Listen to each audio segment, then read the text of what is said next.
Imagine walking down a quiet street at night, the lamps flickering faintly above, shadows stretching longer than they should.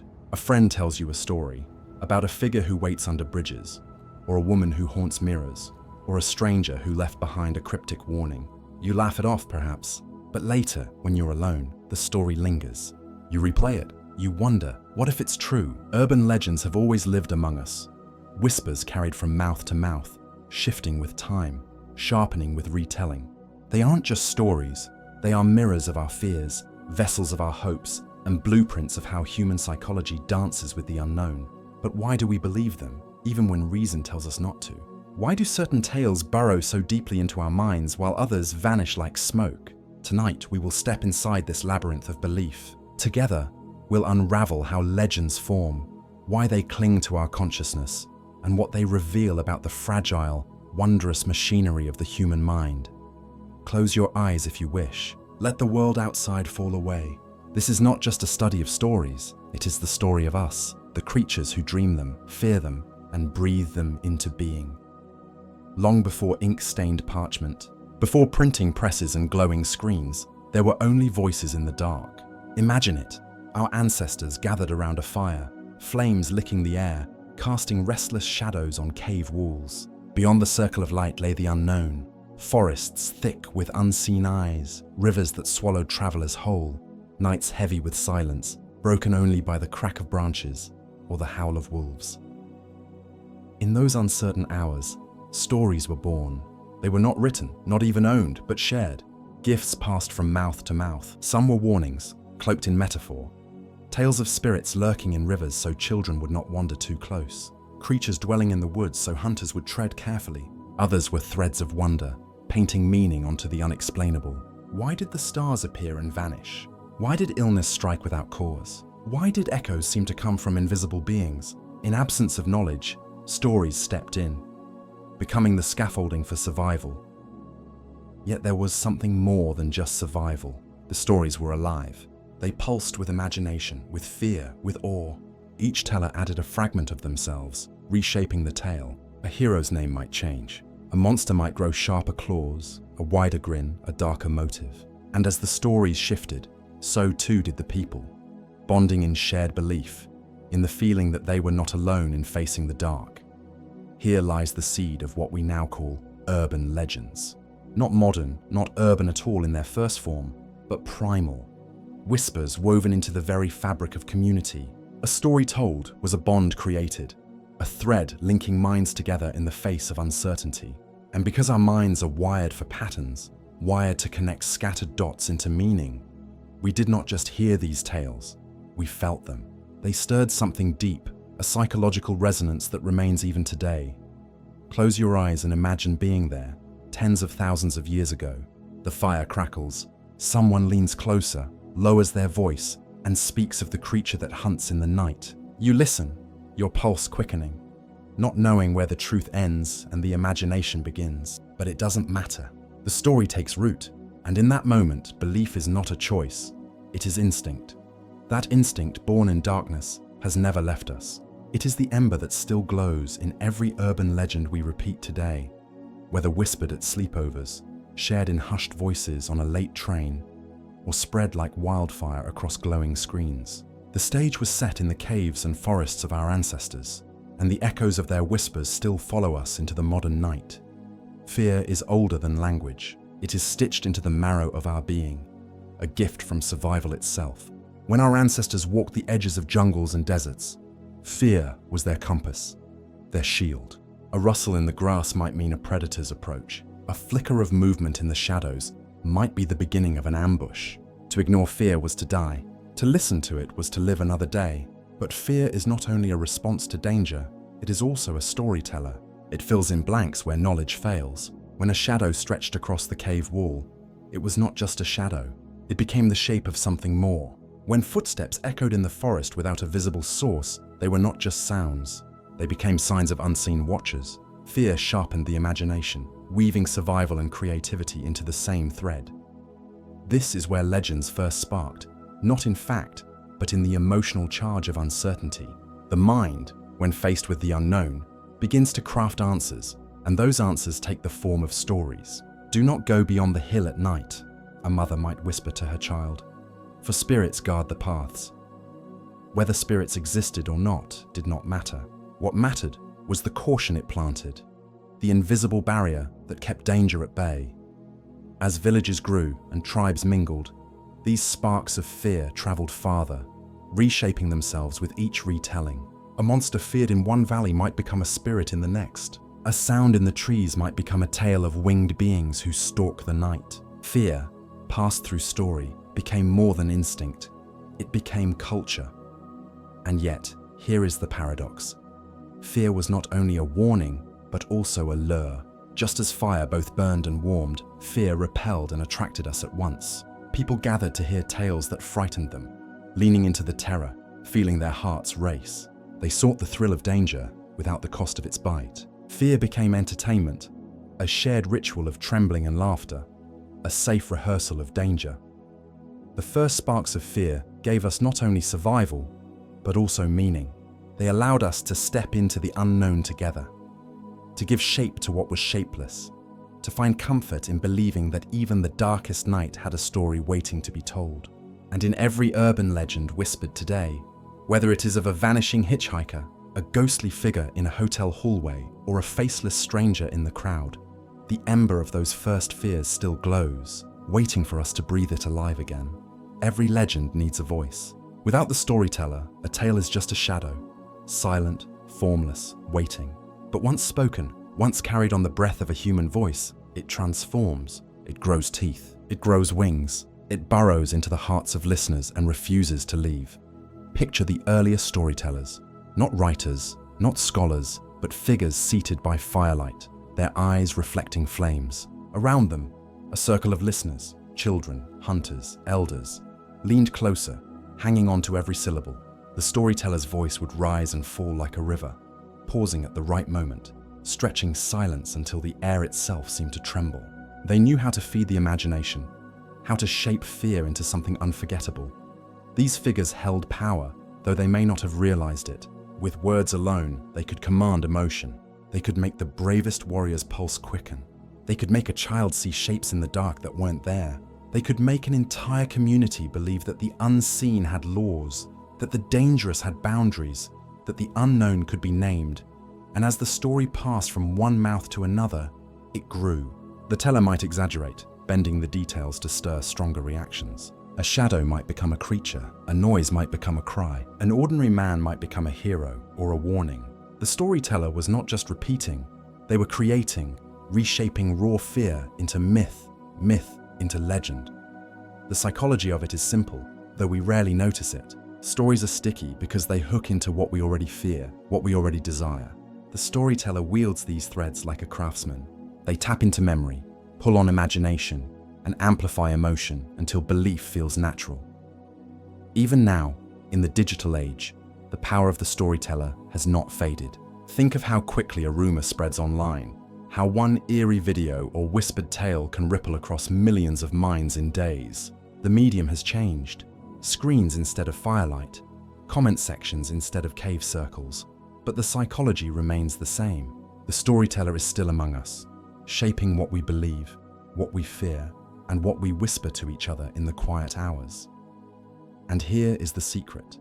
The power of the storyteller does not only come from their words, it comes from us, the listeners. We give life to the legend when we allow it to live in our minds, when we pass it on, when we let the story own a corner of our imagination. The storyteller plants the seed. We are the soil. Fear has a way of outliving us. It seeps into the marrow of a culture, passed not through blood, but through story. What frightened one generation often becomes the lesson, the warning, or the bedtime tale of the next. And so fear stretches across time, carried like an heirloom, reshaped but never lost. Think of a parent telling their child not to wander too far at night. The words might sound simple, but they carry echoes of countless warnings before them. Parents who warned of wolves, of spirits, of monsters that lurked in the shadows. The child doesn't just inherit advice, they inherit the ancient pulse of fear, pressed into their imagination through story. The warning is both practical and symbolic. Keep safe, but also remember that the world beyond the circle of light is never entirely yours. Every culture has its legends, and though their forms differ, their function is strikingly similar. In Japan, the tale of the Kuchisake Onna, the slit-mouthed woman, warns of encounters with strangers and the danger of vanity.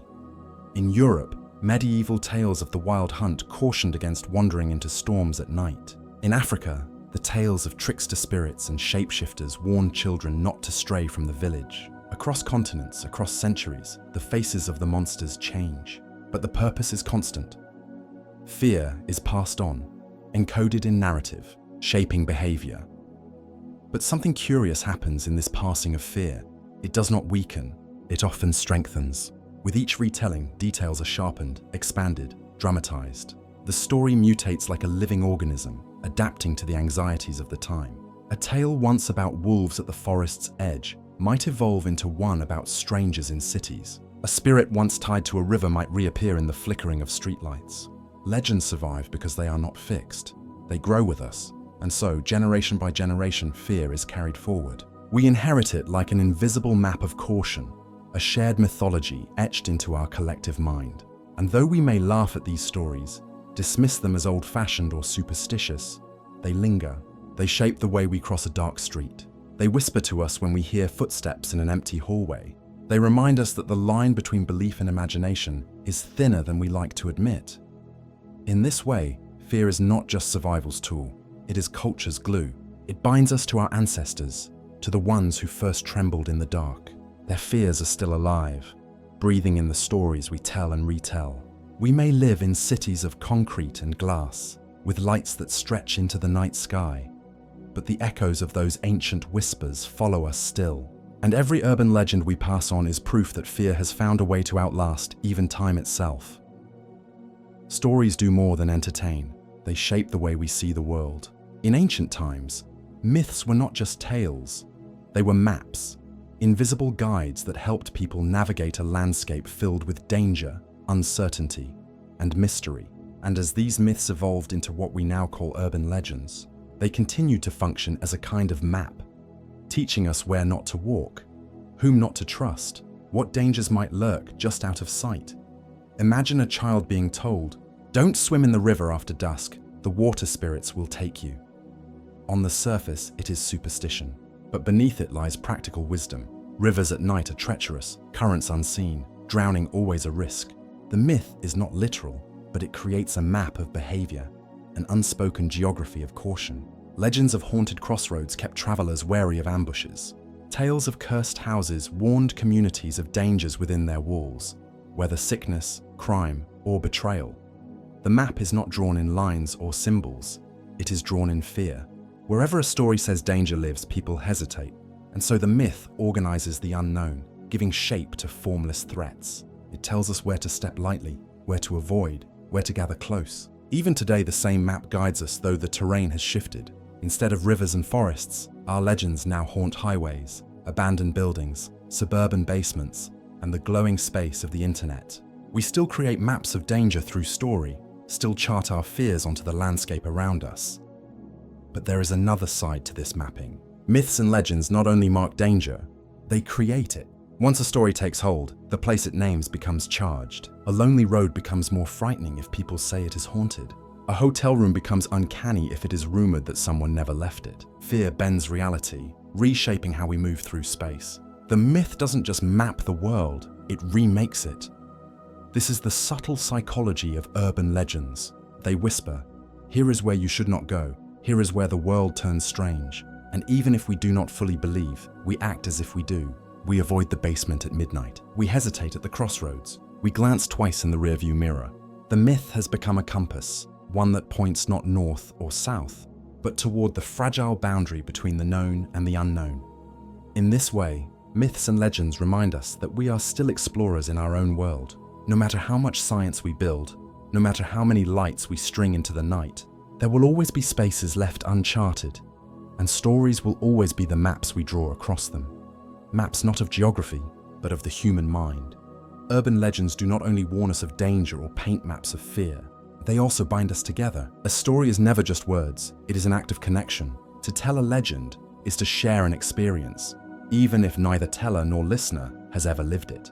The act of listening is itself a ritual, a quiet agreement. I will carry this with me too. Think back to a moment from childhood, sitting with friends at a sleepover, the lights dimmed, one voice weaving a tale of a ghost that lingers just outside the window. You leaned closer, breath shallow, not because you believed every word, but because the story created something shared. You all trembled together.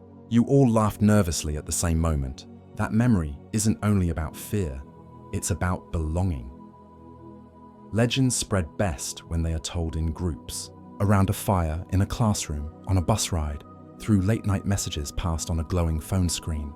They become threads that stitch strangers together, binding them through the shared rhythm of story. Even in disbelief, there is participation. The skeptic rolls their eyes, the believer shivers, the curious one asks questions. Each role feeds the legend, keeps it alive. Psychologists call this the social contagion of belief. When we see others react, when we hear their gasps, their nervous laughter, their insistence that a story is true, we are drawn in, sometimes against our will. Our minds are wired to sync with the emotions of the group, to mirror the fear or excitement of those around us. A legend does not spread because it is true. It spreads because it is contagious. But this contagion carries more than fear.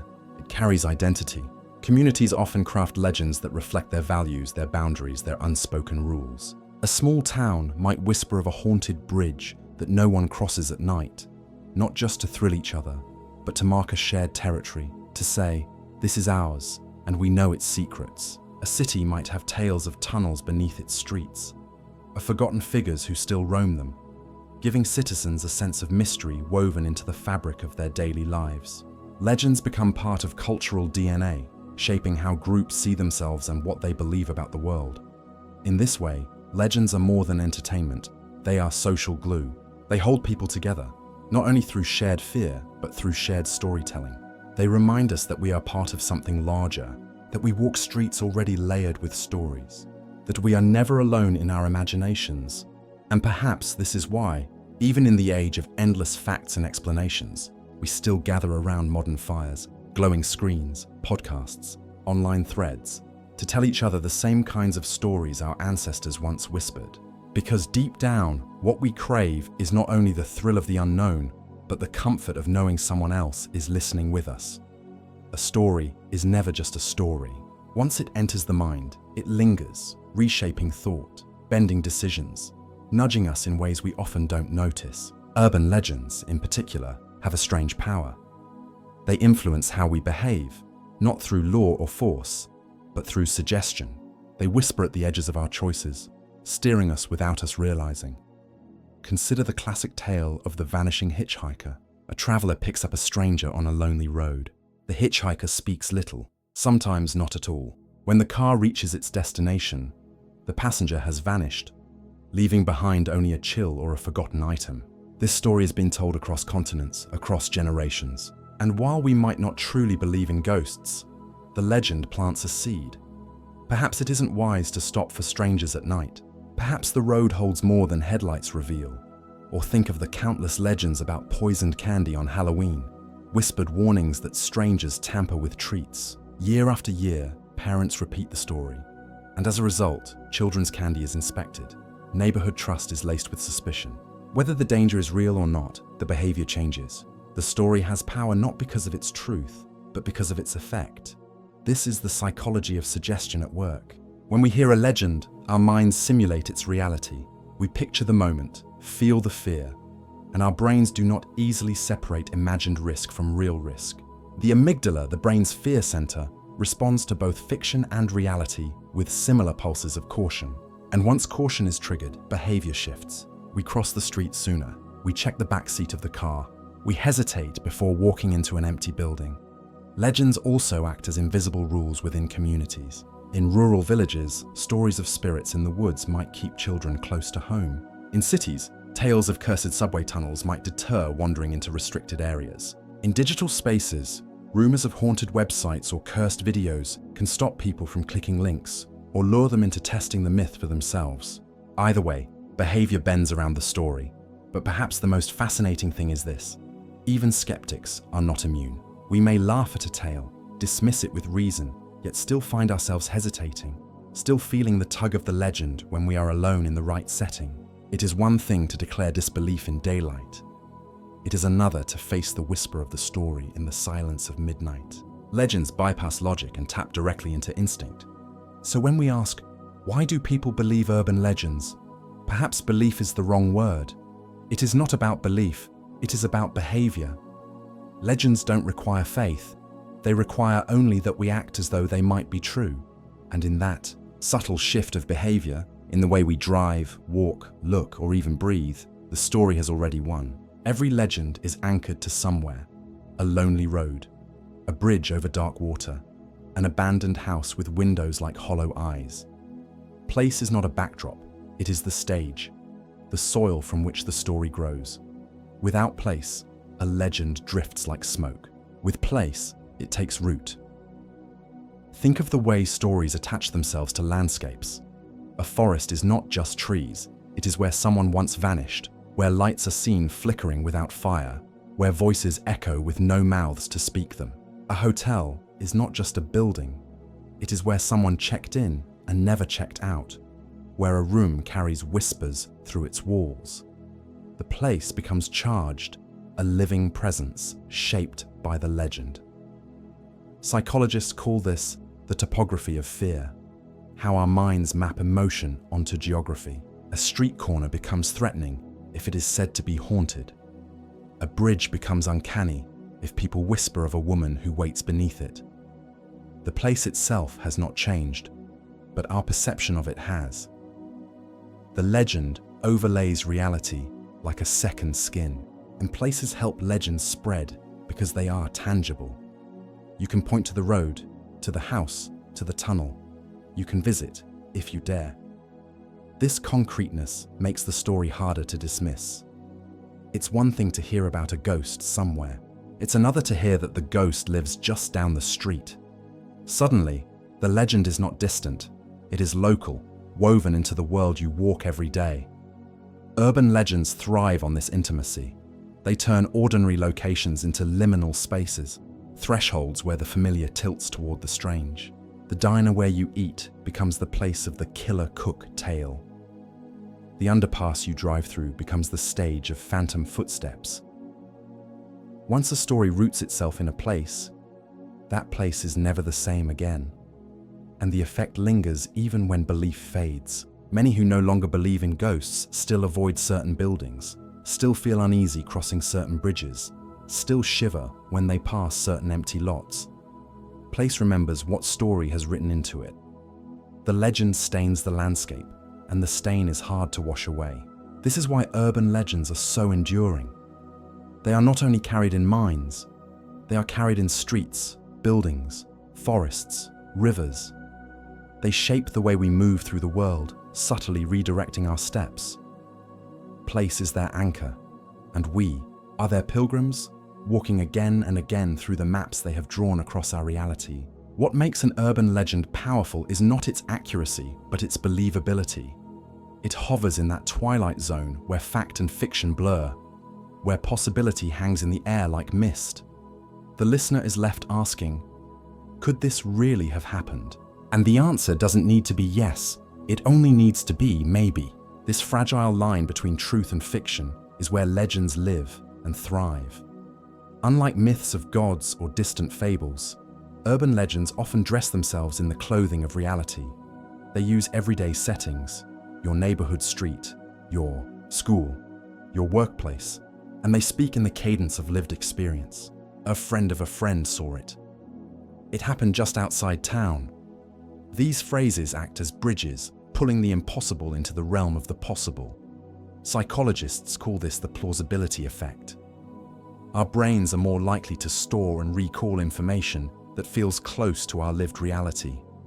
If a story takes place in an abstract, far-off land, we treat it as fiction. But if it takes place down the road, or to someone just like us, it seeps into memory differently. It feels less like imagination, more like testimony. This is why legends often include tiny details that anchor them to truth. The name of a street, the color of a car, the sound of a song on the radio. These details don't prove the story, they disguise it. They wrap fiction in the skin of fact, tricking the mind into lowering its guard. But there is another reason this fragile line holds power. We want it to. Human beings are drawn to the edge of belief, to the thrill of not knowing. Complete certainty is cold, but ambiguity is alive. A legend that is clearly false loses its grip. A legend that is certainly true becomes news, not myth. But a legend that lives between, half seen, half felt, becomes irresistible. It leaves us in a state of wonder, unease, and curiosity. And in this liminal space, legends become harder to kill. Even when proven false, they often survive. Someone might say, yes, the story was debunked, but still. That "but still" is the heartbeat of the legend. It is the whisper that truth and fiction are not locked doors, but a swinging gate. And sometimes we prefer to leave it ajar. So when we ask why urban legends endure, we must remember this. They thrive because they are not meant to be solved. They do not live in certainty. They live in the fragile twilight, where disbelief wavers, where the story might not be true, but might not be false either. And in that space, the human imagination blooms, filling the silence with echoes of what might be waiting just beyond the edge of reason. Uncertainty is a peculiar creature. It does not arrive loudly, announcing its presence with clear intent. Instead, it seeps into the cracks of our understanding, settles in the dim corners of our mind, and waits. Where certainty brings closure, uncertainty lingers, demanding stories to fill the gaps it leaves behind. And it is here, in this shadowy in-between, that urban legends thrive. Think of the late-night traveler walking down an unfamiliar road. The air is thick, the street lamps flicker, and every distant shape seems alive with possibility. The uncertainty of what lies ahead makes the mind restless. It asks questions it cannot answer. Who else walks this road?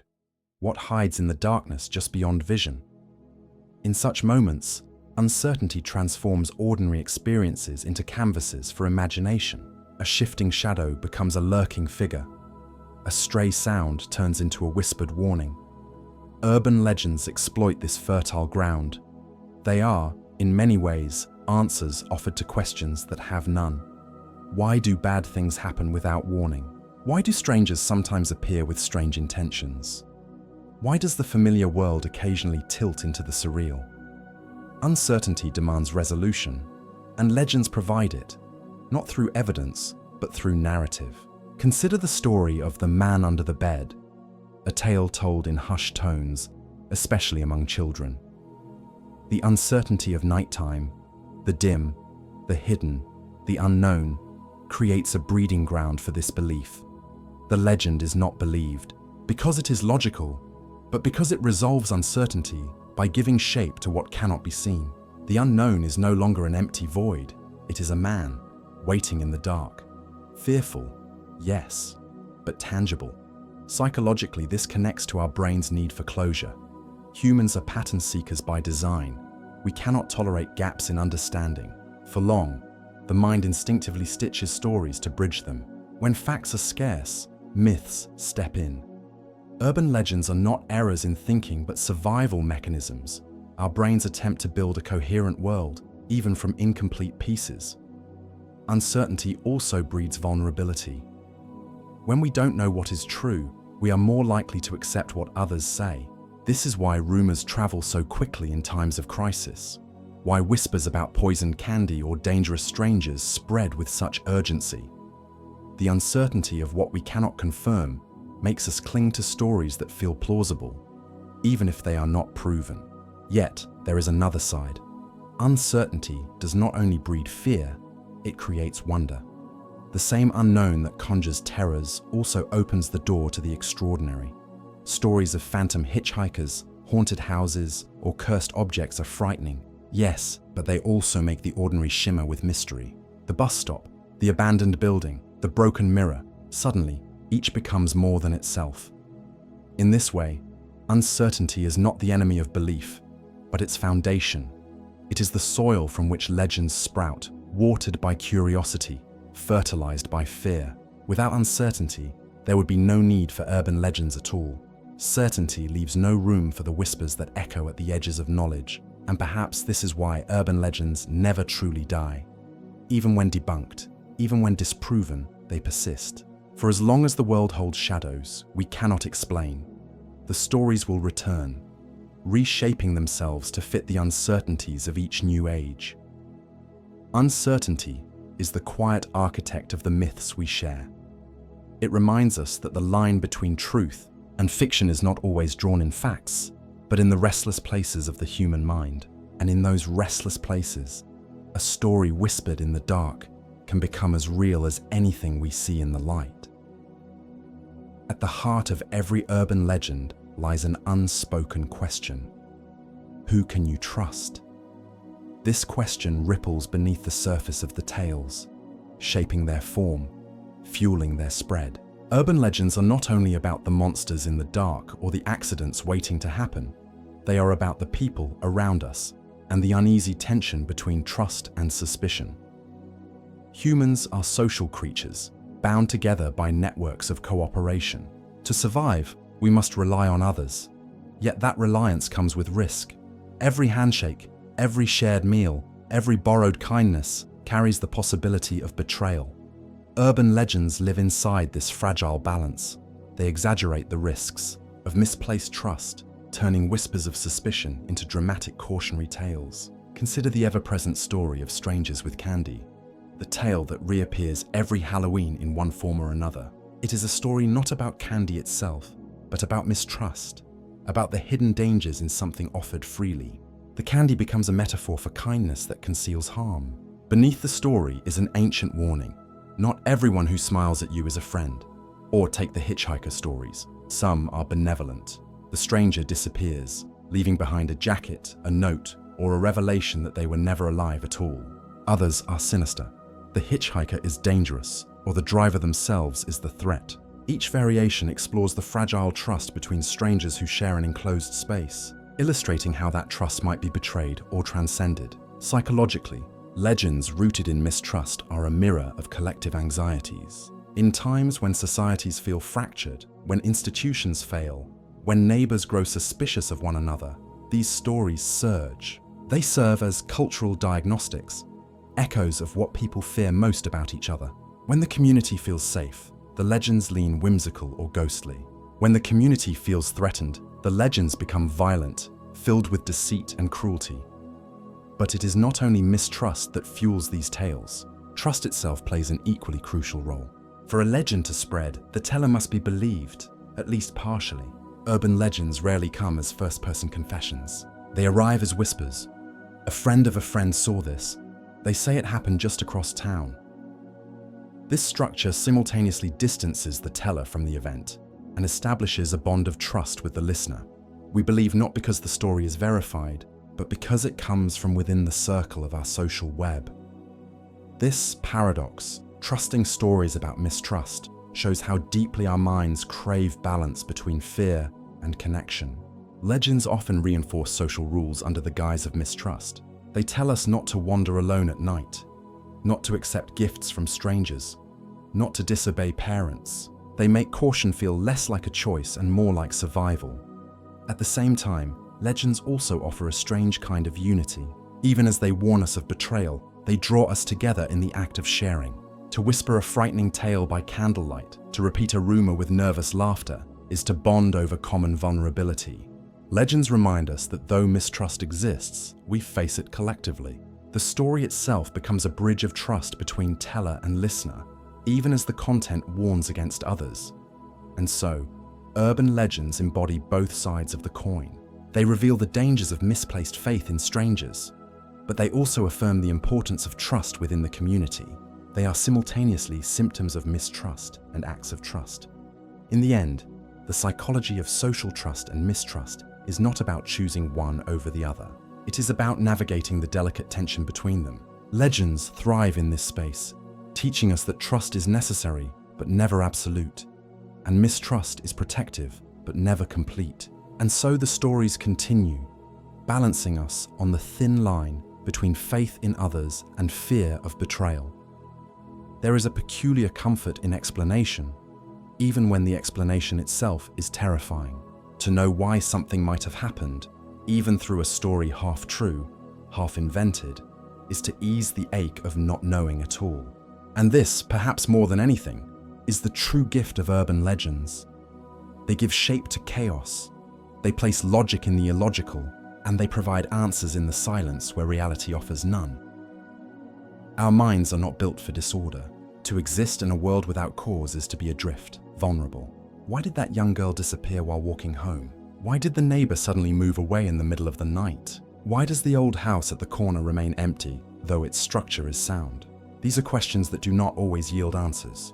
But when someone whispers a legend, that house is cursed, a family was found dead there, or the girl was taken by the man in the van who circles after dark, the uncertainty shrinks. A terrifying certainty is often more bearable than the gnawing weight of ambiguity. This is why so many legends arise in the wake of unexplained tragedies. When official accounts fail to satisfy, when the rational explanations seem too thin to soothe the human need for meaning, legends rush in. They weave the inexplicable into a narrative tapestry that feels familiar, if not always comforting. A random accident becomes the work of a vengeful spirit. A sudden illness becomes the curse of a stranger. What was once meaningless is now part of a larger story, one with shape, purpose, and consequence. Psychologists call this the need for cognitive closure. The brain craves a finished puzzle, not scattered pieces. Urban legends are the stories we tell to close the gaps when the puzzle remains incomplete. They reassure us that nothing happens without cause, even if the cause is sinister. Better a monster with intent than a void without reason. Yet explanation is not only about fear, it is also about empowerment. If we believe the story that poisoned candy exists, we can act. Check the wrappers, stay vigilant, protect our children. If we believe in the tale of the vanishing hitchhiker, we can prepare ourselves, drive with caution, remain alert. Legends, by explaining, give us the illusion of control in a world that is often uncontrollable. The comfort of explanation also extends to moral order. Many urban legends carry with them an implied judgment. Those who stray from the rules suffer, while those who obey remain safe. The couple who parks at a lover's lane becomes the target of the hook-handed killer. The child who ignores their parents' warning meets a grim fate. By embedding moral lessons into the chaos of the unexplained, legends transform senseless dangers into lessons of cause and effect. This comforts not only the listener, but the community at large, reinforcing social cohesion through shared belief. But perhaps the greatest comfort is simply the act of storytelling itself. To hear a legend is to be reassured that others have also struggled with the inexplicable, that you are not alone in wondering, fearing, or questioning. The story becomes a companion in the dark, a reminder that the unknown has been met before and survived. And so, while urban legends may frighten us, they also soothe us. They remind us that the world, however wild, can be explained, even if the explanation is supernatural, improbable, or grotesque. In the act of telling, the shapeless is given form, the void is filled, and we are left with something to hold, however fragile. Because sometimes, what matters most is not whether the story is true, but whether it makes the world feel just a little less unknowable. Stories are not merely told, they travel. They move through time like drifting seeds, catching the winds of culture, lodging themselves in the soil of new generations. Urban legends in particular thrive on this movement.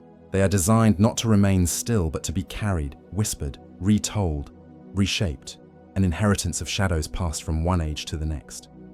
Think back to childhood, when an older sibling or cousin leaned close in the dark and whispered about the woman in white who wanders the streets, or the man with glowing eyes who waits under bridges. These stories were not written down, not preserved in books or records. They were passed mouth to mouth, like secrets, carrying with them the breath and tone of those who had heard them before. In that act of telling, the story gained not only longevity, but intimacy. To be entrusted with a legend was to be woven into its lineage. What makes these stories so enduring is their flexibility. A tale does not need to remain identical across decades to survive. It only needs to retain its emotional core. Fear, wonder, unease. The details can shift with the times, adapting to the anxieties of each generation. The killer in the woods becomes a stalker online, The haunted mansion becomes an abandoned hospital. The poisoned candy becomes tampered medicine. The legend bends but does not break, always aligning itself with the cultural heartbeat of the era. Psychologists often describe this as narrative evolution. Just as genes mutate to fit new environments, stories mutate to fit new fears. Children in the 1950s might have been told about the dangers of strangers by invoking the bogeyman. Children today might hear the same warning wrapped in a tale about online predators. The story changes, but the caution remains intact. Legends survive because they are useful, and usefulness is remembered. But transmission is not only about fear, it is also about bonding.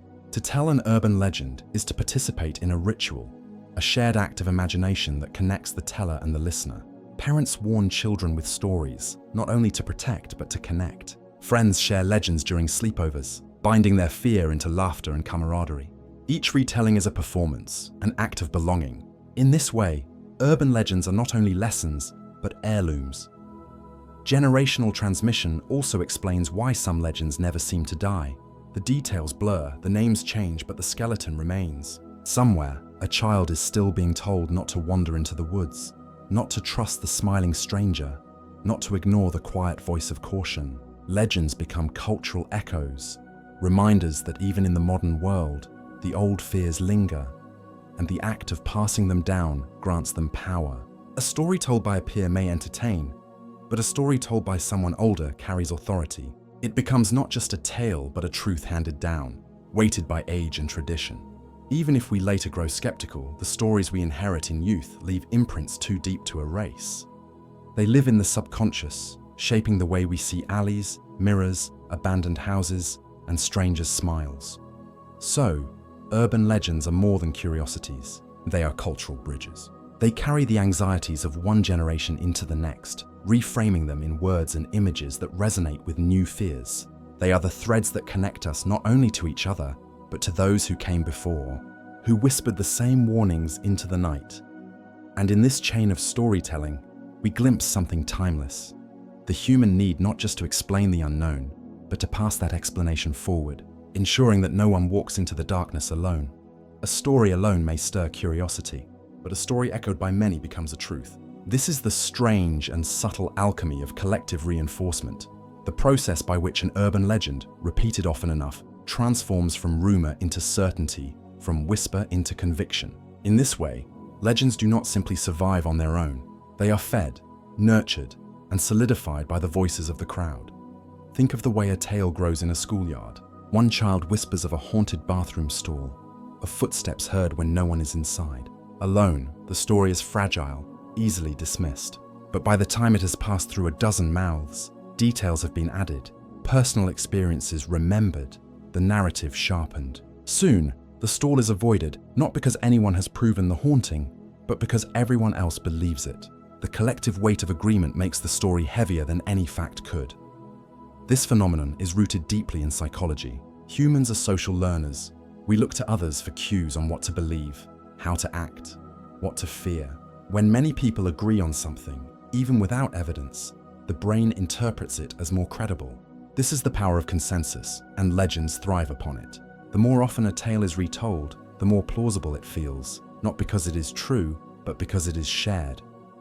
In this sense, urban legends function like cultural mirrors. They do not only reflect individual fears, they crystallize collective anxieties. When a community whispers about organ theft in foreign cities, or poisoned food in supermarkets, or the dangers of new technologies, these stories gain authority not through proof, but through repetition. The legend becomes a chorus, each voice layering belief upon belief until doubt is drowned out. Collective reinforcement also explains the endurance of stories across space. A legend that begins in one town can leap to another, carried by travelers, media, or now the vast web of the internet. By the time it has crossed borders, it no longer feels like a single rumor, but a global truth. If so many places tell this story, surely it must hold something real. The repetition across geography acts like a stamp of authenticity, binding disparate cultures with a shared myth. Yet, collective reinforcement does more than spread belief. It creates belonging. To participate in a legend, to share it or nod along to it, is to align oneself with the group. The act of believing together becomes as important as the story itself. It is a subtle ritual of unity. We are the ones who know, the ones who see the danger others ignore. In this way, legends not only instruct but include, drawing lines between those inside the circle of belief and those outside it. And this unity gives rise to courage. A child might not dare enter the haunted stall alone, but with a group of friends, the fear becomes adventure. A community might whisper anxiously about a dangerous street, but in that whisper is also a bond, a shared vigilance. Legends, reinforced by many, create a map of what to avoid, what to respect, what to watch for. But there is a danger here as well. Collective reinforcement can harden falsehood into dogma, turning harmless stories into weapons of suspicion. Legends about dangerous strangers have fueled prejudice, distrust, even violence, as communities act not on facts, but on the strength of shared belief. The same force that bonds can also divide, creating a wall between us and them. Still, the psychology remains the same. We are more comfortable believing together than doubting alone. Legends grow because they offer us not only explanations but companions in belief. In the collective voice, we find reassurance that our fears are not ours alone, that others too have seen the shadows at the edge of the firelight. And so, what begins as a whisper grows into a chorus. What begins as uncertainty becomes conviction. Through collective reinforcement, the legend becomes not only a story, but a truth of the community, whether or not it ever happened at all. Some stories fade with the teller. They vanish once the voice is silenced, leaving no trace behind. But others endure, outlasting the individuals who first whispered them, becoming part of something larger than memory itself, woven into the cultural fabric, sustained not by fact but by presence. This is where urban legends, through countless retellings, evolve from transient tales into cultural memory. Cultural memory is not the same as history. History seeks to document, to preserve records of what truly happened. Cultural memory instead is about resonance. It is what a society chooses to remember because it feels true, regardless of whether it is. Legends survive here because they embody not events but emotions. Fear, wonder, suspicion, awe, and emotions, unlike facts, refuse to die easily. Think of the phantom hitchhiker. Decade after decade, the details shift. The road changes, the clothing modernizes, the town's name adapts, but the core remains, an encounter with the uncanny, a stranger who vanishes, a revelation that unsettles. The story is no longer owned by a single teller. It belongs to everyone, stitched into the cultural memory of roads and travel. It echoes whenever headlights catch a lonely figure at night, whenever we sense that the world might hold mysteries just beyond the reach of logic, or consider the enduring tales of poisoned Halloween candy.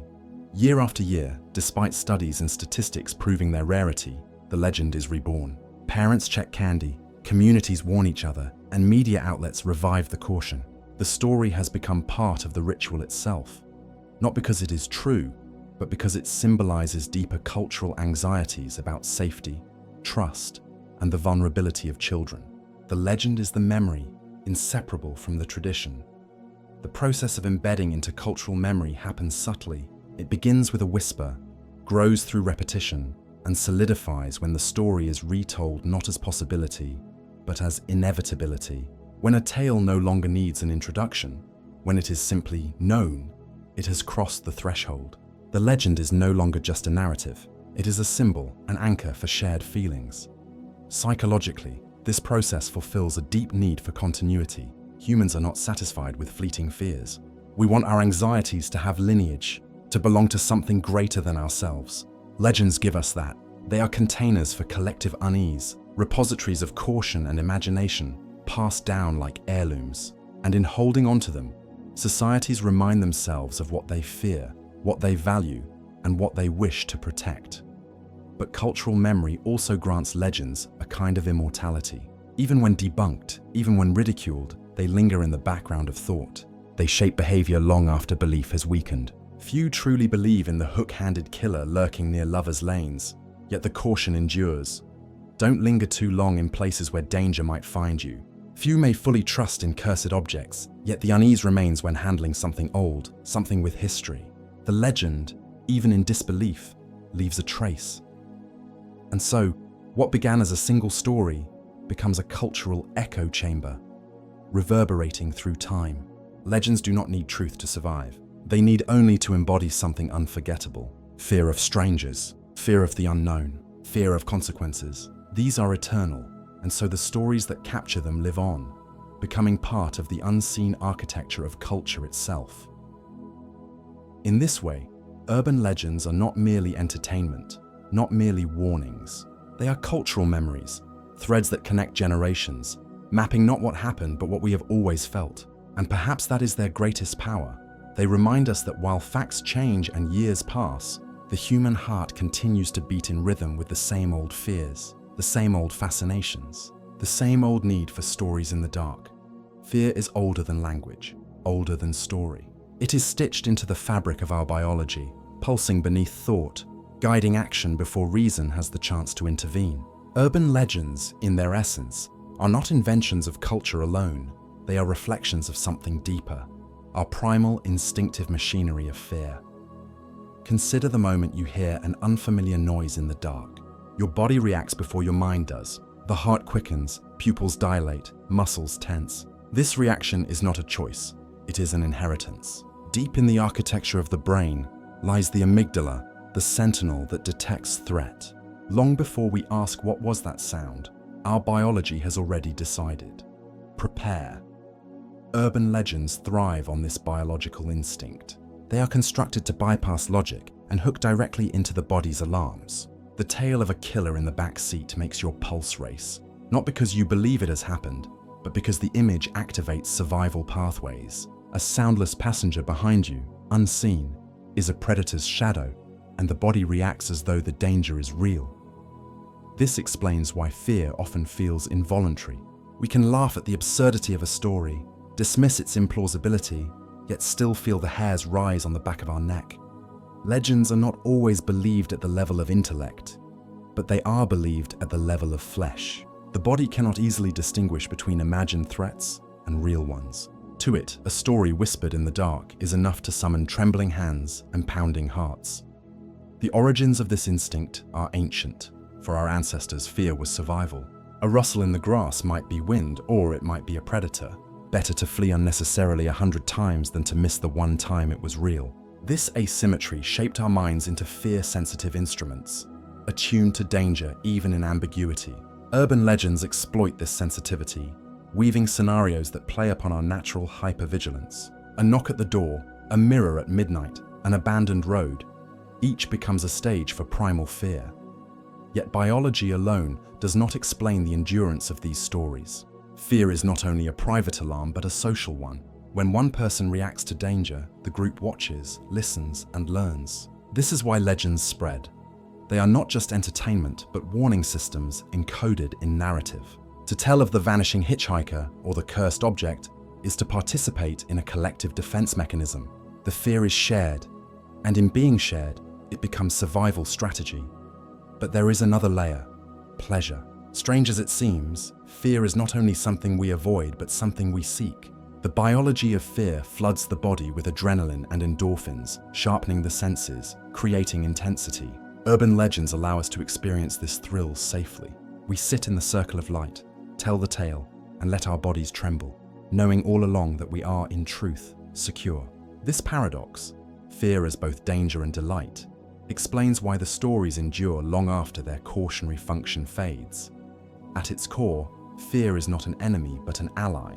It has guided us across millennia, keeping us wary, alert, alive. Urban legends, in reflecting this instinct, are more than stories of terror. They are echoes of biology, reminders of the ancient machinery within us that still trembles at the dark, that still listens for footsteps behind, that still wonders whether the shadow just beyond sight is truly empty.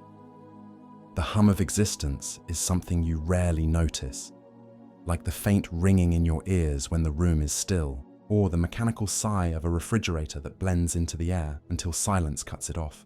We move through life assuming quietness is empty, that stillness has no weight. Yet the universe itself seems incapable of true silence. Even the deepest void hums with faint radiation, a leftover whisper from the birth of time. What if that background noise, the static, the subtle frequencies that never die, wasn't just natural residue of creation, but intentional design? A kind of hidden coding language, woven so seamlessly into the cosmos that we mistake it for randomness. Some physicists call it vacuum fluctuations, tiny, restless particles appearing and disappearing out of nothing, like flickers of light behind a curtain. They tell us it's quantum uncertainty, the way reality breathes at its smallest scale. But to others, it feels eerily like the buzz of a machine left running, the faint whir of servers cooling themselves. Imagine standing in an old computer lab where hundreds of processors hum in unison. The sound is constant, low, hypnotic. You forget it's there until the power goes out, and suddenly the silence feels terrifying because it means the machine is no longer alive. Now ask yourself, what if the universe works the same way? What if this background noise is not incidental but the evidence of the system that keeps the illusion running? Mystics throughout history spoke of a hidden vibration, an underlying sound, Om, the eternal resonance. Perhaps they weren't wrong.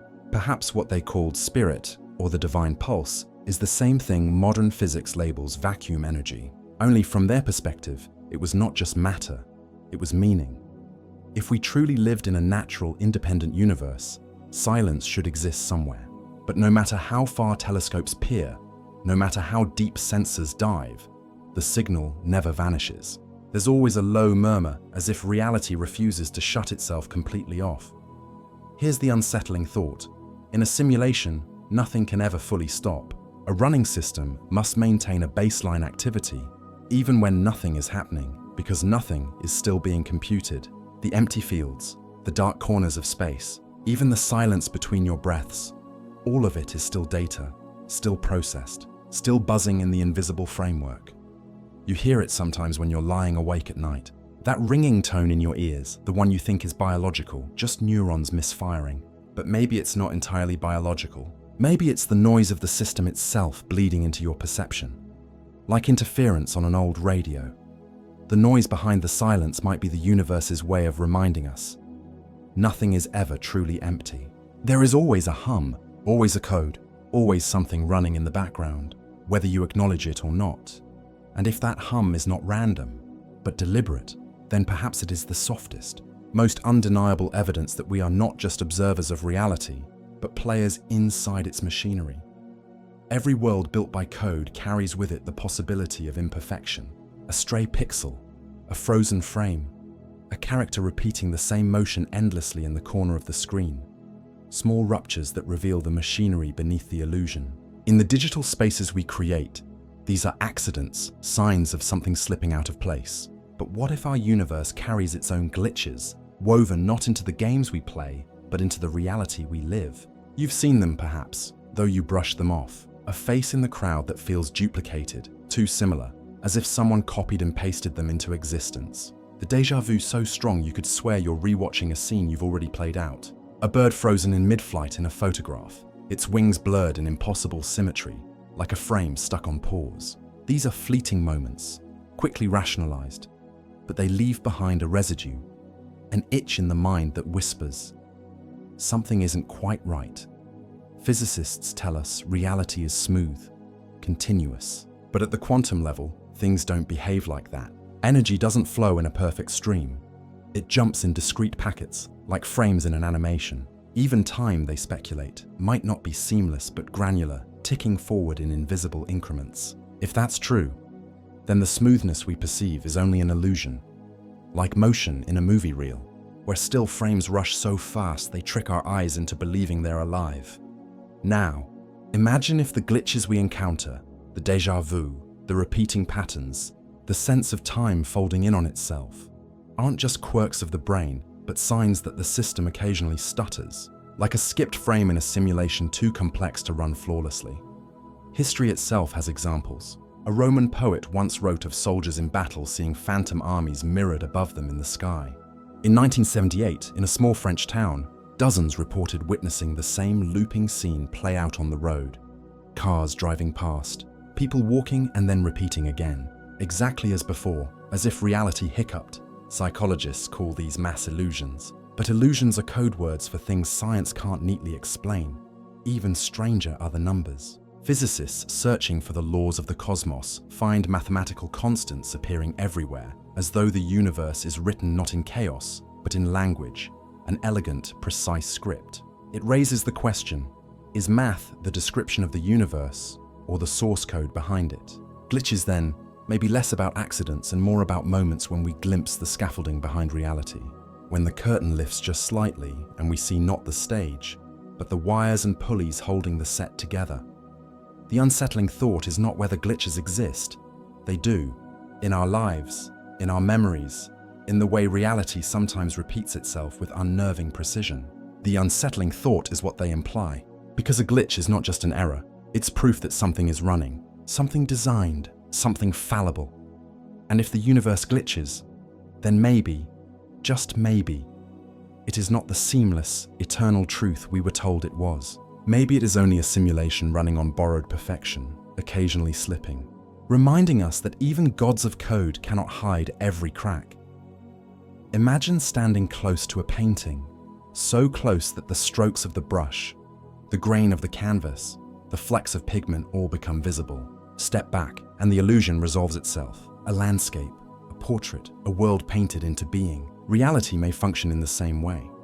What appears seamless from afar is, when examined closely enough, made of tiny indivisible pieces, a hidden resolution. Physicists have long wondered, does the universe have pixels, the Planck length, a number so small it defies comprehension? Maybe the smallest unit of space, the indivisible dot from which all geometry is built. If space itself comes in chunks, then reality is not infinite smoothness, but a grid. And grids are the language of programmers, not nature. Consider how a digital photograph looks sharp until you zoom too far, and the resolution reveals itself.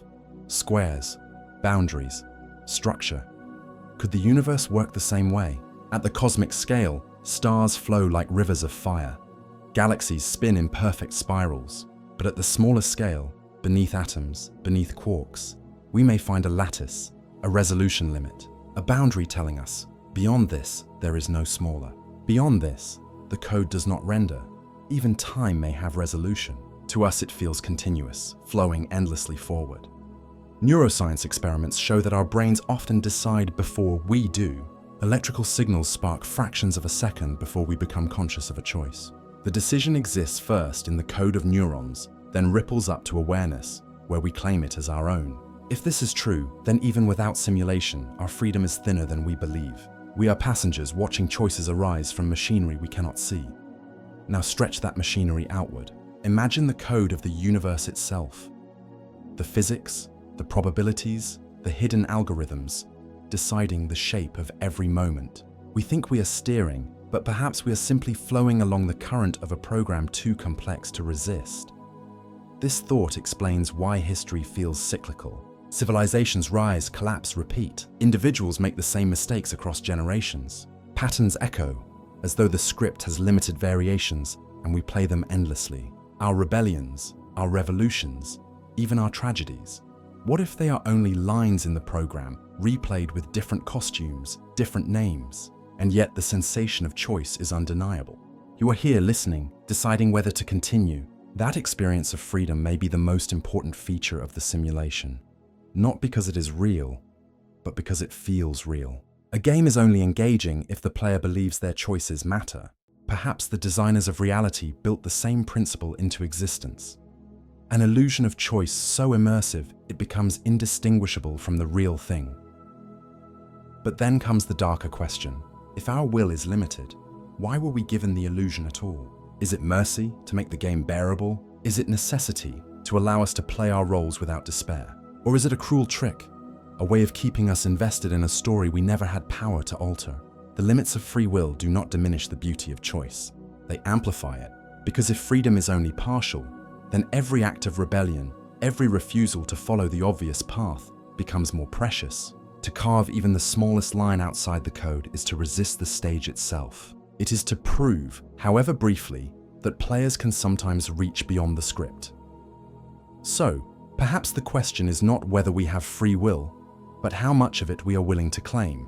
Even in a simulation, even in chains, the act of choosing, no matter how bounded, remains the spark that defines us.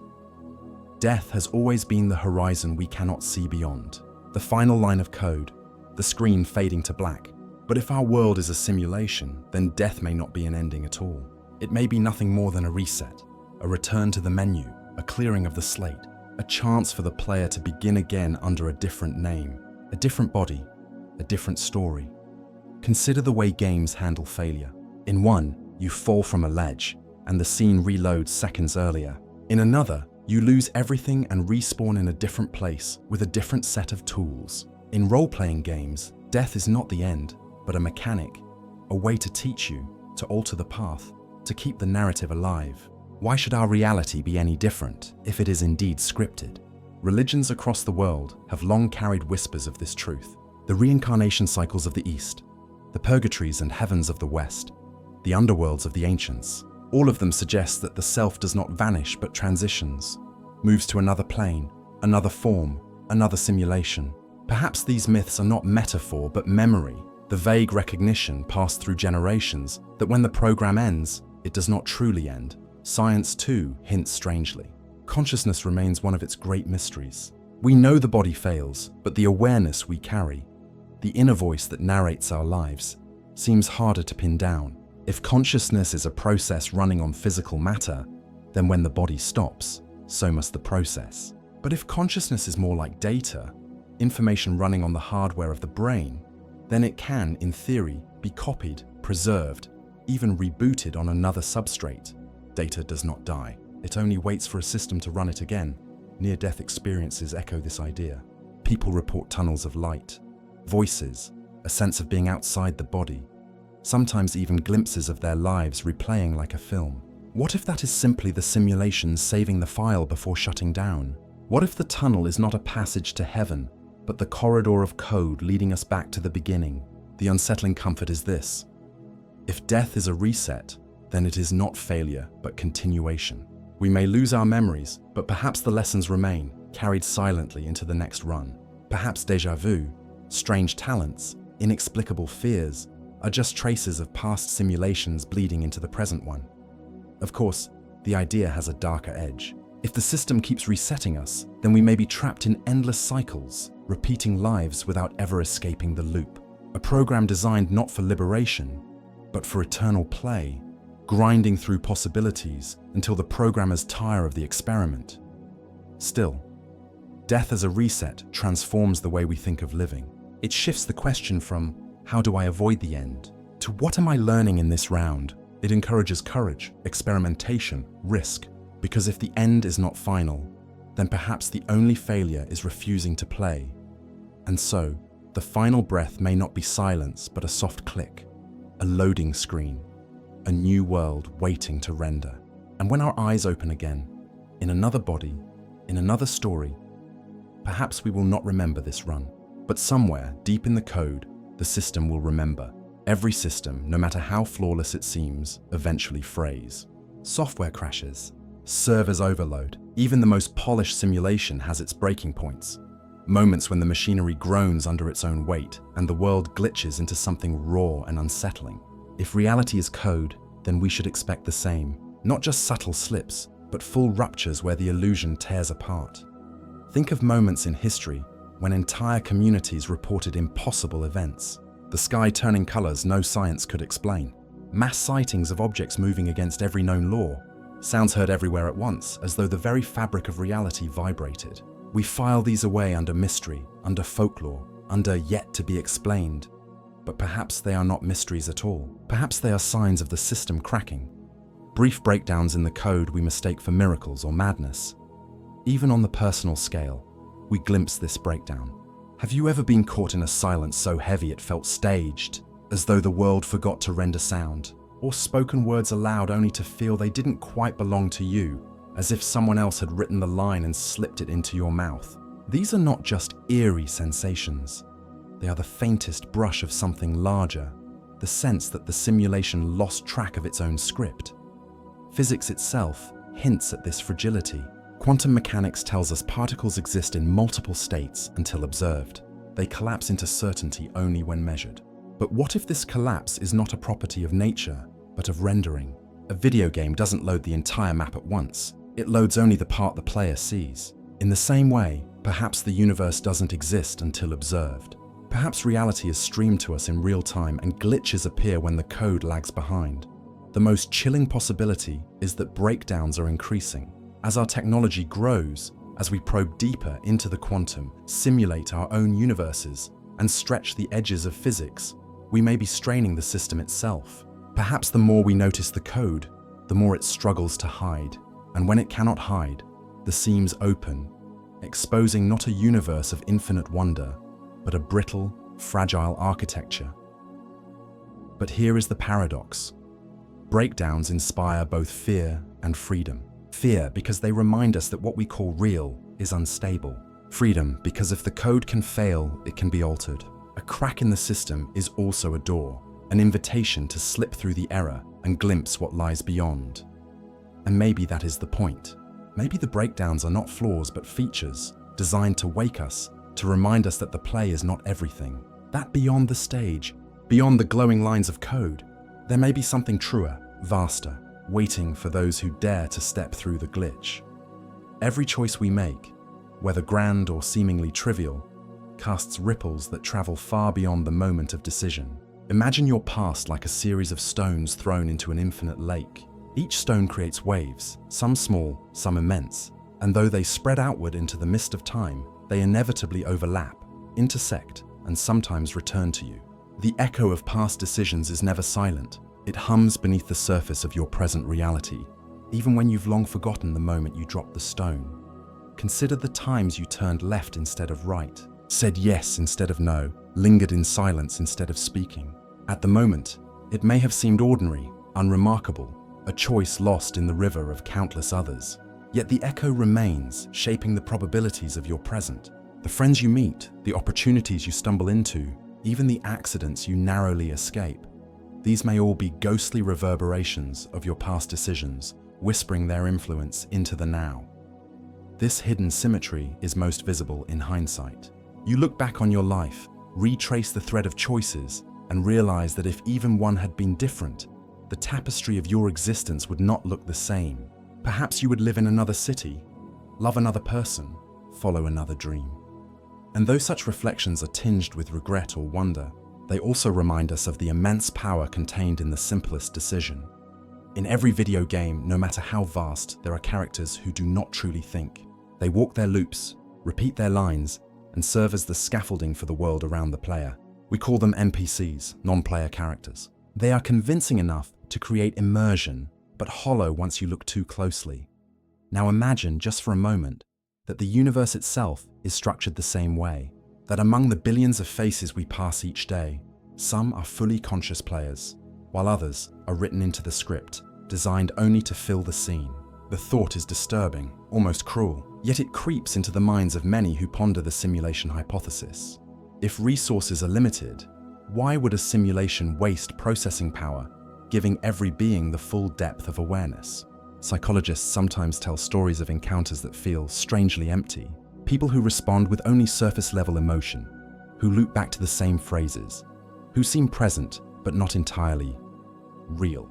Perhaps you felt it. The unnerving sense that someone you've spoken to is not all there, that behind their eyes something is missing.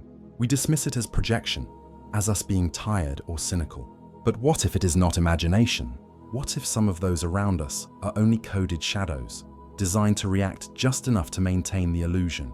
Consider the statistics. The universe contains an unimaginable number of galaxies, stars, planets. If conscious life is rare, then running a full consciousness for every being in a simulation would be inefficient. A simpler system might give awareness only to a handful, just enough to create drama, to generate story, to let the game play out.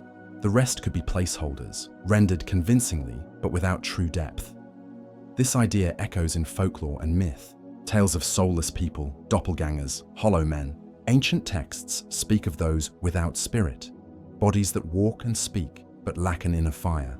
Perhaps these myths are our way of describing a suspicion older than science, that not all who walk beside us are truly awake. Yet the NPC hypothesis raises an uncomfortable mirror. If some people are merely programmed responses, how do we know we are not the same? How do we know we are players, not just elaborate characters following a script we mistake for freedom? Consciousness feels vivid because we experience it directly, but to an outside observer, Even our deepest emotions may look like nothing more than patterns of input and output. Philosophers ask, if a being acts exactly as if it were conscious, how could we ever prove otherwise? Maybe the difference between NPC and player is not detectable at all. Maybe the very distinction is only a construct to keep us asking the question, while the simulation hums quietly beneath. In the end, the thought of NPCs among us is both terrifying and humbling. Terrifying because it makes us question the authenticity of everyone we love. Humbling because it makes us question the authenticity of ourselves. If the universe is a simulation, then who we are may not matter nearly as much as who is watching and who is writing the code.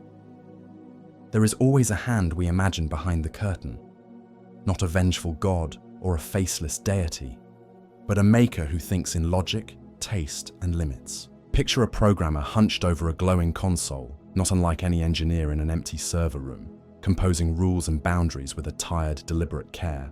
If the universe were code, then somewhere, somehow, there is intention. Choices about what to render, what to hide, and what to let fray. What would that intention look like? It could be curiosity, an experiment given room to surprise its maker. It could be art, a world composed for beauty and irony, where sorrow and joy are brushstrokes in a larger design. It could be economy, a simulation optimized for storytelling, where only certain actors are given depth and only certain scenes are richly detailed. Each possibility shapes how we feel when we catch a glimpse of the seams. Awe, anger, consolation, dread. The cosmic programmer implies limits. Every program has constraints, memory to manage, cycles to spend, trade-offs negotiated between fidelity and scope. That explains why some corners of reality feel exquisitely detailed, while others are thin, why some moments seem saturated with meaning and others with baffling emptiness. Limits breed texture. They also explain glitches, artifacts, and the strict laws that keep the play moving. Ethics follow imagination. If someone is running this show, do they care about the suffering stitched into the plot? Are we characters in a sandbox where pain is accidental or moral calculus? The idea presses us to ask hard questions about responsibility. If a world is designed, who answers for the tragedies inside it? And what does justice mean on a stage built from code? Then there is the loneliness of the creator. A programmer who watches their simulation unfold is both omniscient and forever separate. To create consciousness is to watch it ache and to be unable to feel that ache directly. If such a being exists, perhaps the very act of creation is also an act of longing for connection to that which they cannot fully join. And finally, the thought returns to us. Whether there is a programmer or not, imagining one changes how we move through the world. It forces humility, the sense that our choices might be observed, our errors instructive, and it offers a strange comfort. The possibility that meaning exists beyond random chance, that the patterns we find are not only our own. If there is a hand at the console, then the code can be read. If the code can be read, then perhaps some of the mystery can be understood. So we stand between reverence and rebellion, grateful for beauty, furious at cruelty, curious about limits. The idea of a cosmic programmer is, at once, a projection of our need to explain and a mirror held up to our own creative impulses. If someone wrote us into being, we become the story they could not resist finishing, and we, in turn, must decide how to act inside the script we are given. In theatre, the fourth wall is the invisible boundary between actors and audience. Break it, and the illusion shatters. A character looks at you, speaks to you, acknowledges that the play is just that, a performance. If our universe is a simulation, then the fourth wall is all around us. It is the boundary that keeps us believing in gravity, in time, in the solidity of matter. And sometimes, we wonder if it cracks. There are moments that feel like the universe is winking. A coincidence so precise it borders on impossible. The right person calling at the exact moment you think of them. An event repeating itself as though reality were nudging you toward recognition. We laugh them off as chance, but part of us feels the weight of design, the flicker of intention behind the curtain. What if those are the cracks? The subtle breaking of the fourth wall, where the code itself seems to acknowledge us. Dreams complicate the picture further. In dreams, the rules bend. You float, you shift shape, you talk to people long gone. They feel real until you wake, and then you say, it was just a dream. But what if this waking life is also a dream, only with stricter rules? What if every so often, when the dream wobbles, we are catching the system stepping out of character? A reminder that what feels stable is only a performance sustained by programming. In games, developers often leave Easter eggs, hidden messages, playful secrets for curious players to find. What if reality has them too? Ancient geometry etched in nature, mathematical ratios repeating across seashells and galaxies, synchronicities that defy explanation. They could be meaningless coincidences or subtle nods from the designers telling those who notice, yes, you are right to wonder. And what of déjà vu? That uncanny sensation that you've been here before, spoken these words, felt this air. Neuroscience calls it a memory glitch, but in the language of simulation, déjà vu feels like the fourth wall flexing, like the script looping, or the system checking itself, and you catching the rehearsal mid-performance. Breaking the fourth wall, then, is not about leaving the stage. It is about recognizing you are on one. The universe does not need to show us its wiring to let us know it exists. It needs only to slip, to let the curtain tremble, and the careful illusion of separation begins to blur. The danger is this: once you see the fourth wall, you can never unsee it. Every coincidence carries weight. Every repetition feels like code. Every silence might be listening. And the more you notice, the more the world itself seems to notice you back. So perhaps the fourth wall is not meant to be broken completely. Perhaps it is meant to flicker, to remind us without destroying us, to give us glimpses of something greater without dissolving the stage entirely. Because if the wall truly fell, if we saw the system in full, would the play still hold meaning? Or would it collapse into nothing but lines of code scrolling endlessly, waiting for us to realize we were always an audience, never the author? Free will has always been our proudest illusion. We wake each morning believing that the choices we make belong to us: what we eat, where we walk, who we love, what we fear. Yet, if reality is a simulation, free will becomes a fragile thing, a performance inside a script that may already be written. Think of a video game character. They may choose which door to open, which path to take, which dialogue to speak. But all of those choices exist only because a programmer put them there. The character feels free, yet every possible action has already been mapped, every road drawn. Could our lives be the same? A branching script so vast it feels infinite, but still bounded by design. Science already hints at the limits. Yet probability does not merely record these echoes, it amplifies them. Each choice filters reality, eliminating countless potential versions of your life while strengthening others. Probability tilts in the direction of the path you choose, like a river that remembers its bends. Once the current has shifted, it grows harder to reverse, harder to imagine how it might have been otherwise. But the strangest thing is this: even the paths we did not take continue to exist in shadow. Their echoes still murmur in the background, as though some alternate self walks alongside you, just beyond reach. Every so often, in déjà vu or in dreams, you might feel them, those unlived selves pressing against the edges of your awareness, reminding you that the past is never fully silent.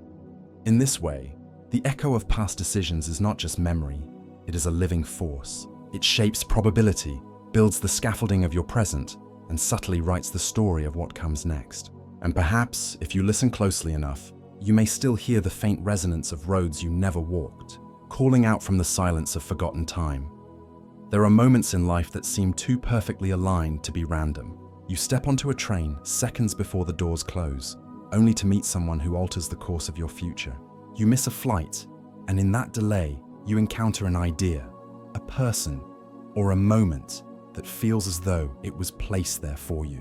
These instances blur the line between chance and destiny, as if probability itself has conspired to write you into a narrative you did not know you were part of.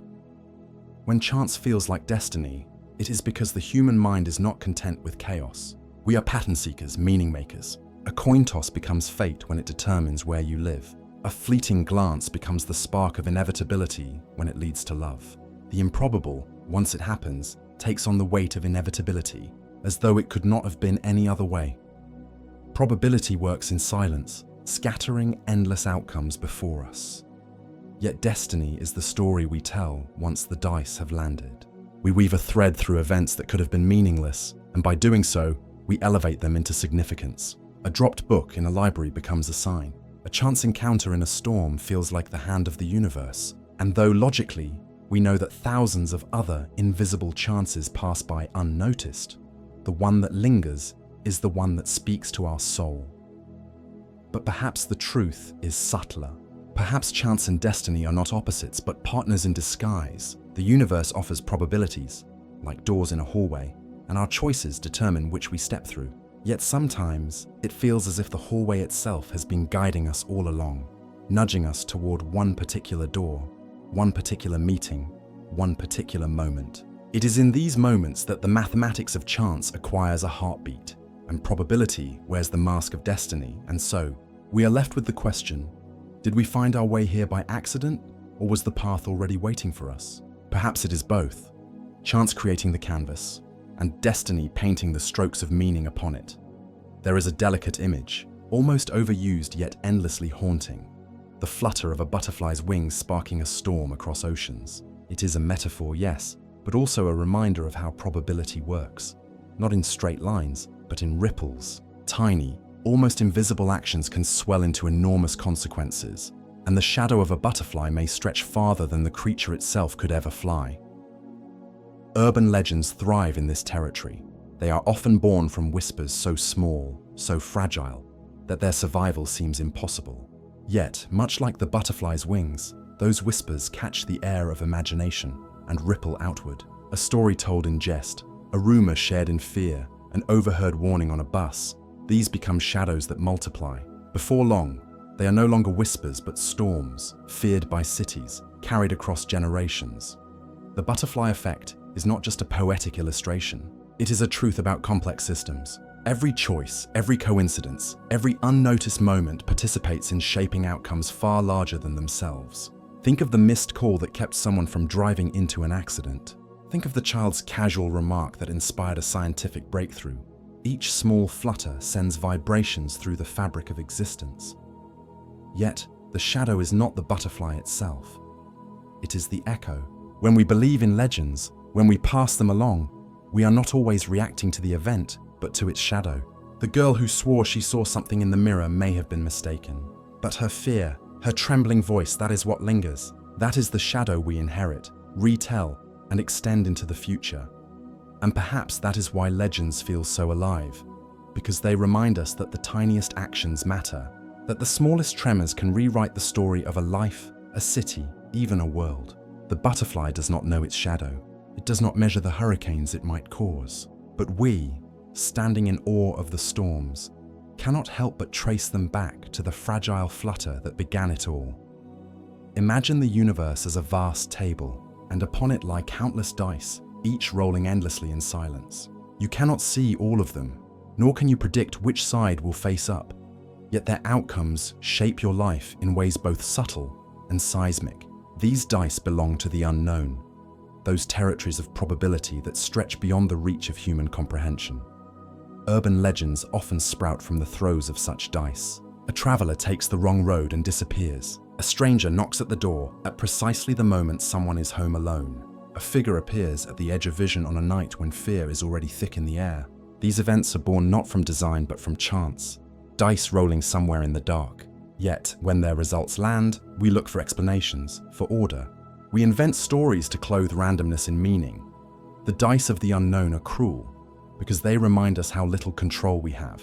A sudden illness, a fleeting coincidence, a missed connection, any one of them might pivot an entire life. But the cruelty is softened when we frame them as legends, when we weave a narrative around their landing. If chance robs us, legend restores us by giving randomness a sense of story. But there is another layer. When people gather around campfires or kitchen tables, passing on tales of the unknown, they are doing more than entertaining. They are rehearsing the possibilities that dice might deliver. The legend of the vanishing hitchhiker teaches us caution on empty roads. The story of the cursed mirror warns us to fear what reflections might reveal. Legends are not just entertainment. They are simulations of dice we have not yet rolled. And still, even as we arm ourselves with stories, the dice continue to fall in ways we cannot expect. Perhaps that is the truest legend of all, that we walk through a universe that hums with infinite possibilities, where every second holds the chance of wonder or ruin, And we, fragile storytellers, try to make sense of the throes we cannot control. We live our days as though the ground beneath us were solid, as though tomorrow were guaranteed, as though the choices we make are carved into something eternal. This is the illusion of certainty, the comforting belief that life moves along a predictable path, that we are safe inside the framework of what we think we know. But certainty is a mask, and behind it, probability is always shifting. Urban legends exploit this illusion. They whisper, what if the safe road isn't safe at all? What if the neighbor you trust hides something you cannot imagine? What if the mirror in your bedroom doesn't only reflect your face? By cracking certainty, legends remind us of what probability already knows, that life is never fixed, never entirely knowable, never fully in our control. The illusion of certainty soothes us. We tell ourselves that statistics protect us, that danger happens out there to other people, in other places. Yet, when a story enters our minds, a story of a figure waiting under the bed, of a call traced to inside the house, it destabilizes that fragile illusion. Suddenly, we remember that the dice of existence roll constantly, and anyone, anywhere, might be caught by the odds. But there is beauty too in the breaking of certainty. To know that nothing is guaranteed is to know that wonder is always possible, that improbable encounters can lead to lifelong love, that chance discoveries can alter the course of history. Legends remind us of the shadows, yes, but they also remind us of the light, that behind certainty's mask lies a world alive with unpredictability, ready to surprise us at any moment. So when we believe in urban legends, perhaps it is not only fear that drives us, perhaps it is the quiet thrill of stepping beyond the illusion of certainty. In their unsettling whispers, legends pull us closer to the truth, that life is not fixed, that the unknown is always near, and that probability is the hidden pulse beneath every step we take. Fear has always been more than a feeling. It is a currency, traded silently between people, communities, and generations. In every culture, fear circulates like coins passed hand to hand, shaping behaviors, strengthening bonds, and defining boundaries. Urban legends thrive because they are minted from this very economy, polished and passed along until their edges glint with shared belief. Consider how a frightening story is told. Not to terrify alone, but to instruct, to bond, to create a shared experience of unease. A parent warns a child not to wander too far by telling them of a figure who lurks at the edge of town. Teenagers huddle around a fire, passing stories that test their courage and knit them together in their trembling.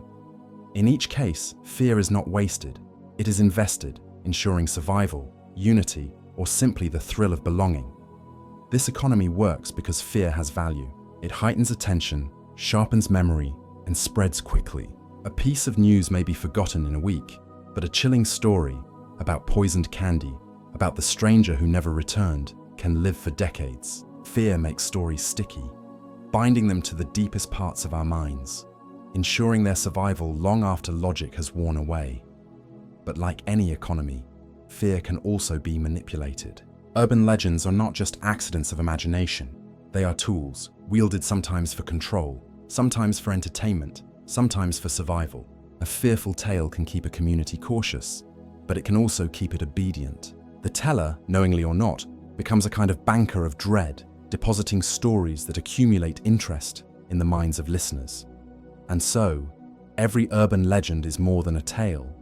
It is a transaction. We pay with our attention, our anxiety, our imagination. We receive in return the thrill of the unknown, the comfort of shared belief, the survival advantage of caution. Fear moves through us, not as an isolated tremor, but as currency in a vast human marketplace of meaning. There is something almost magical about how fear can bring people together.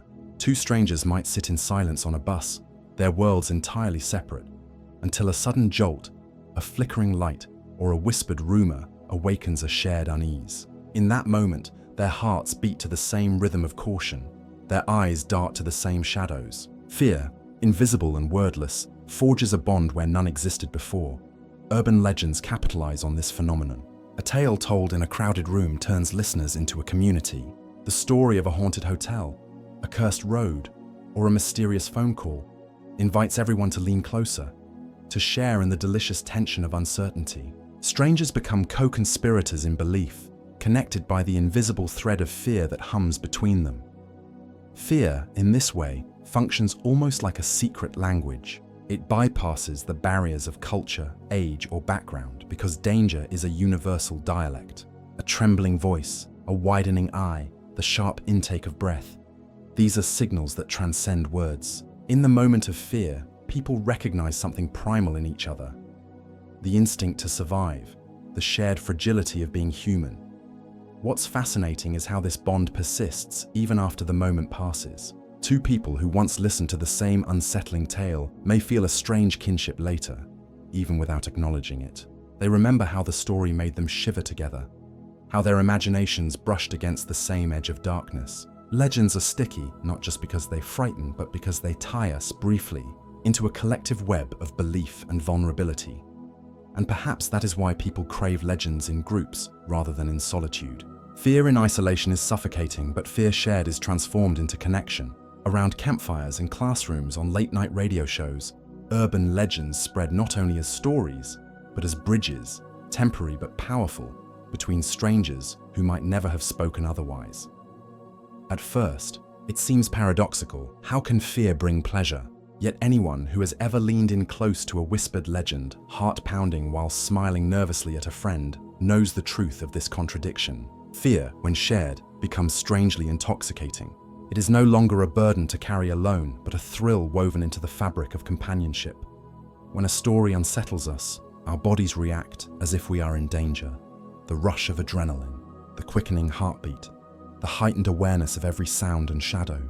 But in a safe environment, around a campfire, in a living room, beneath blankets with friends, those reactions become exhilarating rather than paralyzing. The body is primed for flight, yet the mind knows there is no true threat.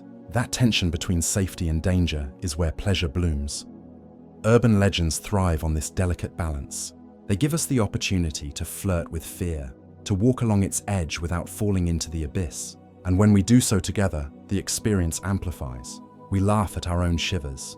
We exchange glances of mock terror. We savor the strange sweetness of being afraid, but not alone. The dread becomes not only bearable, but delicious. There is an intimacy in shared fear. When two or more people gasp at the same moment, their inner worlds momentarily align. They glimpse the same imagined terror, feel the same chill running down their spines. This synchronicity forges bonds stronger than casual conversation could. It is as though, in the presence of imagined darkness, we recognize each other more deeply. Perhaps this is why urban legends never die. They are not merely carriers of fear, they are conduits of connection. They remind us that beneath our armor of logic and skepticism, we crave the raw pulse of emotion, and we crave to feel it together.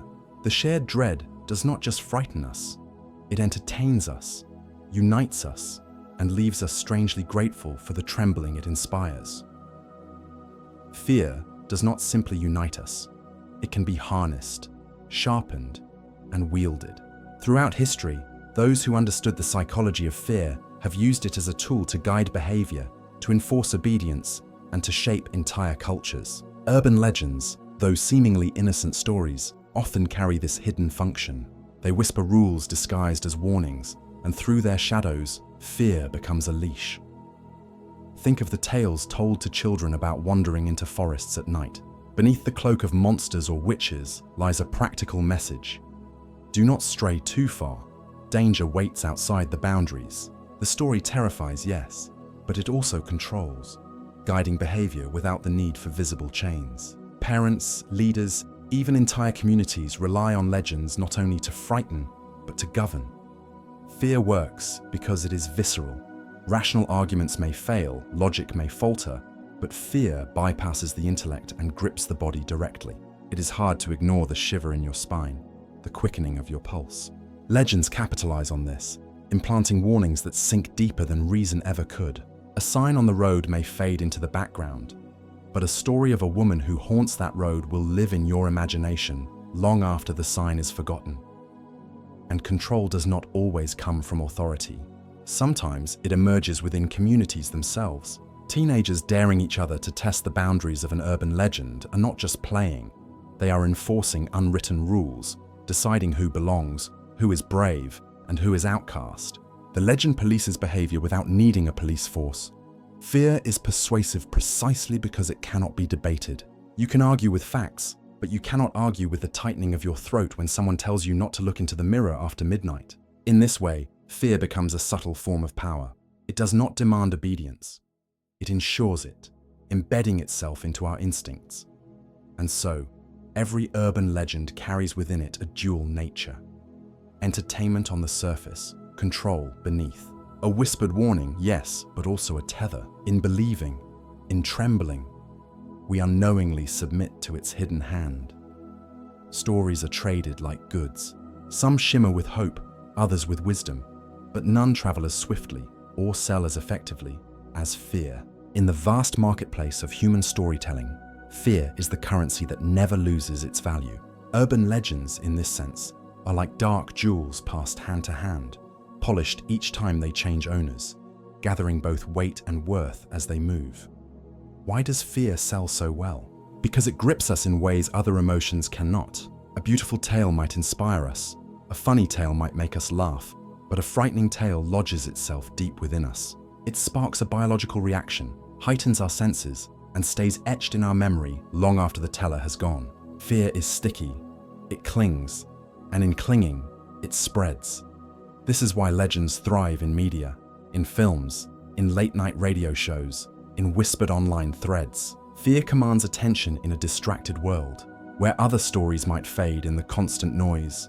Legends of vanishing hitchhikers, cursed dolls, or haunted houses pierce through, demanding to be remembered, demanding to be passed on. In the marketplace of stories, fear is the headline that no one can resist.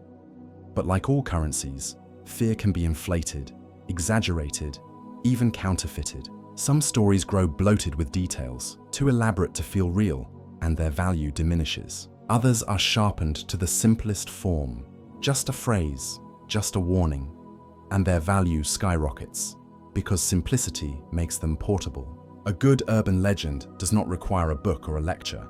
It can live in a single sentence whispered in the dark. And so, people trade these stories not only for amusement, but for influence. A storyteller who can wield fear becomes a figure of authority. In classrooms, campfires, or social media feeds, their words echo longer, their voices linger louder. In this way, urban legends are more than cultural curiosities. They are commodities in the eternal marketplace of human attention. Fear buys memory. Fear buys belief. And above all, fear buys power. There is a moment in every life when fear becomes more than an instinct. It becomes a threshold. Crossing it means stepping from innocence into experience, from safety into awareness. For many, urban legends provide the stage for this transformation. They act as ceremonial whispers, inviting us into a shared initiation where trembling is part of the journey.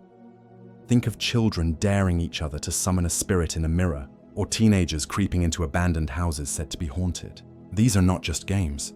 They are rituals, rehearsals for the deeper fears life will one day bring. To survive the story, even in play, is to prove oneself, to the self, to friends, to the invisible audience of culture. The legend becomes a trial, and fear becomes the gatekeeper. Societies across time have always relied on fear as a rite of passage. Ancient tribes painted spirits onto the night sky, testing the courage of the young. Folklore warned of creatures that prowled at the edges of villages, daring only the brave to step beyond the firelight. Urban legends are modern echoes of these older rites, adapted to city streets, glowing screens, and whispered texts. What matters is not whether the story is true, but whether the fear it summons feels real enough to touch.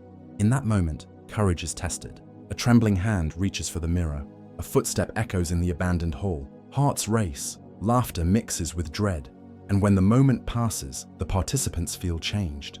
They have crossed something invisible, a bridge between who they were and who they are becoming. Fear, then, is not only a deterrent, it is a teacher. It ushers us across thresholds that logic alone cannot prepare us for. By confronting imagined terrors, we prepare ourselves for the real ones: loss, risk, love, death. Urban legends, in their eerie simplicity, offer us a safe rehearsal for life's most dangerous truths. And so, when people tell these stories to the young, they are not simply passing on entertainment, they are gifting them a doorway. They are saying, step through this trembling, and you will emerge stronger. Fear does not only live in the body, It lingers in the mind, and from there, it weaves itself into the memory of entire communities. What we fear, we remember, and what we remember, we pass down. In this way, fear becomes more than a private tremor. It becomes a kind of collective memory, an inheritance of dread that shapes not only individuals but cultures. Urban legends serve as vessels for this memory. They are like jars of lightning, capturing the electric pulse of fear and preserving it long after the original spark has gone. When a story is retold, whether about a haunted stretch of road, a phone call from the dead, or a figure glimpsed in the dark, it carries not only the tale itself, but also the emotions it once inspired. To hear such a story is to feel, however faintly, the heartbeat of the first fear it created. This collective memory is powerful because it distills lessons into something unforgettable. A tragedy may be forgotten in its details, but its ghost persists in the form of a legend. A girl vanishes by the river, and generations later, the story of a weeping spirit warns children never to wander near its banks at night. The facts fade, the fear remains. In this way, legends outlive the events that may or may not have birthed them, ensuring that the memory of danger survives even as time erases everything else. But fear as collective memory is not only about caution, it is also about identity. Communities shape themselves around the stories they share, and the darker those stories, the stronger their hold. A small town may become infamous for its haunted asylum, its abandoned mine, or its cursed tree. Outsiders may scoff, but for those who live there, the legend is part of who they are. To forget the story would be to lose a fragment of the community's soul. This memory, however, is never static. Like shadows stretching across a wall, fear shifts as it is retold. The ghost in the river becomes the ghost in the well. The haunted house at the edge of town moves to another street. The details change, but the memory of fear remains, recycled and reborn to suit the needs of each generation. In this way, urban legends become the living archives of human anxiety. They record what frightens us, what threatens us, and what we most need to remember in order to survive. And there is another layer, more subtle but no less profound. Fear as collective memory creates a strange kind of intimacy with the past. When you tremble at a story whispered by your grandmother, you are not only feeling your own fear, you are, in some small way, feeling hers. The shiver is shared across time, a continuity of emotion that binds generations together. Fear becomes a thread, pulling us backward through history, reminding us that we are never alone in our trembling. In the end, fear does what ordinary memory cannot. It makes certain things unforgettable. It sears them into the communal mind, ensuring that danger, real or imagined, is never entirely lost to the abyss of forgetting. And perhaps that is why urban legends endure, because they are not just stories of fear, but the memory of fear itself, echoing across the walls of time, warning us, guiding us, haunting us. Urban legends survive not simply because they contain strange or frightening details, but because they are told in a way that grips the listener, never letting them escape until the end. Suspense, pacing, and flow act as the invisible threads binding us to the tale. Every pause, every withheld piece of information, every sudden twist functions like a hook in the mind. We are not merely passive recipients of a story, we become captives of its rhythm. And in that captivity, belief seeps in almost unnoticed. Consider the way a story about a killer with a hook for a hand might be told. The details often begin innocuously. Two young lovers parked in a car, a quiet night under the stars. The tension builds gradually. A sound outside, a news report on the radio, a nervous exchange of glances. The storyteller draws us into the soft intimacy of the scene, then destabilizes it. The mind, lulled by familiarity, becomes fertile soil for shock. When the reveal finally arrives, a bloody hook dangling from the door handle, the listener has been walked step by careful step into belief. They didn't leap, they were led. This is where the psychology of narrative flow collides with our brain's pattern-seeking nature. The human mind detests loose ends. When a story begins, we instinctively lean forward, craving resolution. Our nervous systems light up in anticipation. Dopamine, the chemical tied to expectation and reward, floods the system each time suspense rises. We feel pleasure not only when mysteries are solved, but in the very act of waiting for them to be solved. The storyteller exploits this, stretching out the waiting, intensifying the craving, keeping us hooked. The suspense itself becomes addictive. There's another element at play, the economy of detail. Urban legends are rarely sprawling epics. They are tight, compact, stripped to essentials. Too much information would invite doubt. Too little would weaken the illusion. Instead, they are built like puzzles, with just enough pieces missing to make the brain desperate to fill them in. Listeners supply their own fears, their own imaginings, their own cultural references until the story feels personal. When suspense is paired with vagueness, belief becomes almost unavoidable, because the story we hear fuses with the story we create in our own minds. Think of it as the architecture of a haunted house. You enter through a narrow corridor, the walls closing in, forcing you to walk forward. The storyteller controls the pace, slow enough to build anxiety, fast enough to keep you from breaking away. Each room offers another unsettling detail, a sound, a shadow, a clue, but the exit remains hidden. You are compelled to keep moving to see where it all leads. By the time the final reveal comes, your heartbeat is already elevated, your defenses already worn thin. The climax feels not like a choice, but a necessity. Suspense also thrives on silence. The pregnant pause before the reveal is not empty. It is a carefully sculpted void. In that silence, your imagination races to fill in possibilities. This is where your personal fears become entwined with the legend. The brain abhors a vacuum, so it paints the worst-case scenario, amplifying the dread. A skilled teller understands that what isn't said is often more terrifying than what is. In the absence of detail, our own unconscious fears do the work for them. Urban legends also manipulate rhythm. They often oscillate between calm and tension, much like waves on a shore. First, safety, a familiar setting, a relatable situation. Then disruption, a strange sound, a warning sign, an unexplained figure in the dark. Then calm again, a moment of disbelief, a nervous laugh, reassurance. And then impact. This ebb and flow mirrors the natural patterns of attention and stress. It prevents fatigue while steadily increasing the stakes. Our physiology is tuned to respond. Heart rate rises and falls, adrenaline spikes, then ebbs, only to surge again. The story becomes not just heard, but physically felt. Even after the story ends, suspense leaves residue. The mind replays the unresolved edges. What if it really happened? What if it could happen to me? That lingering uncertainty is no accident. It is by design. The storyteller closes the narrative loop just tightly enough to satisfy, but leaves a sliver of space for doubt. It is in that space that legends take root. A fully closed story is entertainment. An almost closed story is belief. This explains why suspense-heavy legends travel so well. They are portable emotional machines, engineered to be retold in whispers at campfires, in late-night car rides, in dorm rooms when the lights are off. Every new telling preserves the suspense structure while tailoring the details to the new audience. The tension regenerates endlessly, and with it, the possibility of belief. So why do we believe? Because we are built to follow stories to their end. Because suspense hijacks our attention, manipulates our chemistry, and forces our imaginations to collaborate in the deception. Urban legends are not simply tales. They are psychological traps, designed with precision to exploit the very rhythms of human thought and emotion. And once you've felt the pull of one, it's difficult to escape.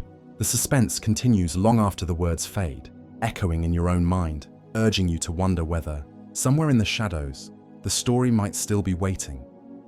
Repetition is the secret heartbeat of belief. A single telling of an urban legend may intrigue us, may stir a little fear, but it rarely roots itself deep. To anchor in the psyche, a story must echo, repeating itself across time, across voices, across places. Like the toll of a bell that grows louder, not because the sound changes, but because the memory of its chime stacks upon itself. Repetition makes the improbable feel inevitable. The human brain confuses familiarity with truth. Psychologists call this the illusory truth effect. When we hear something more than once, the mere effortlessness of recognition tricks us into trust. A detail once alien becomes comforting in its familiarity, then believable, then unquestionable. I've heard that before, quietly mutates into, it must be real. Urban legends, by their very nature, are structured to ride this effect. They are short, memorable, and haunting, perfect for retelling. Think of how such legends spread. A student hears about a haunted dormitory where a girl is said to have vanished. The story unsettles him, but he laughs it off. Later that week, another friend tells the same story, with slightly altered details. Perhaps the girl didn't vanish, but leapt from a window. The student feels a jolt, not of disbelief, but of recognition. Yes, I've heard that.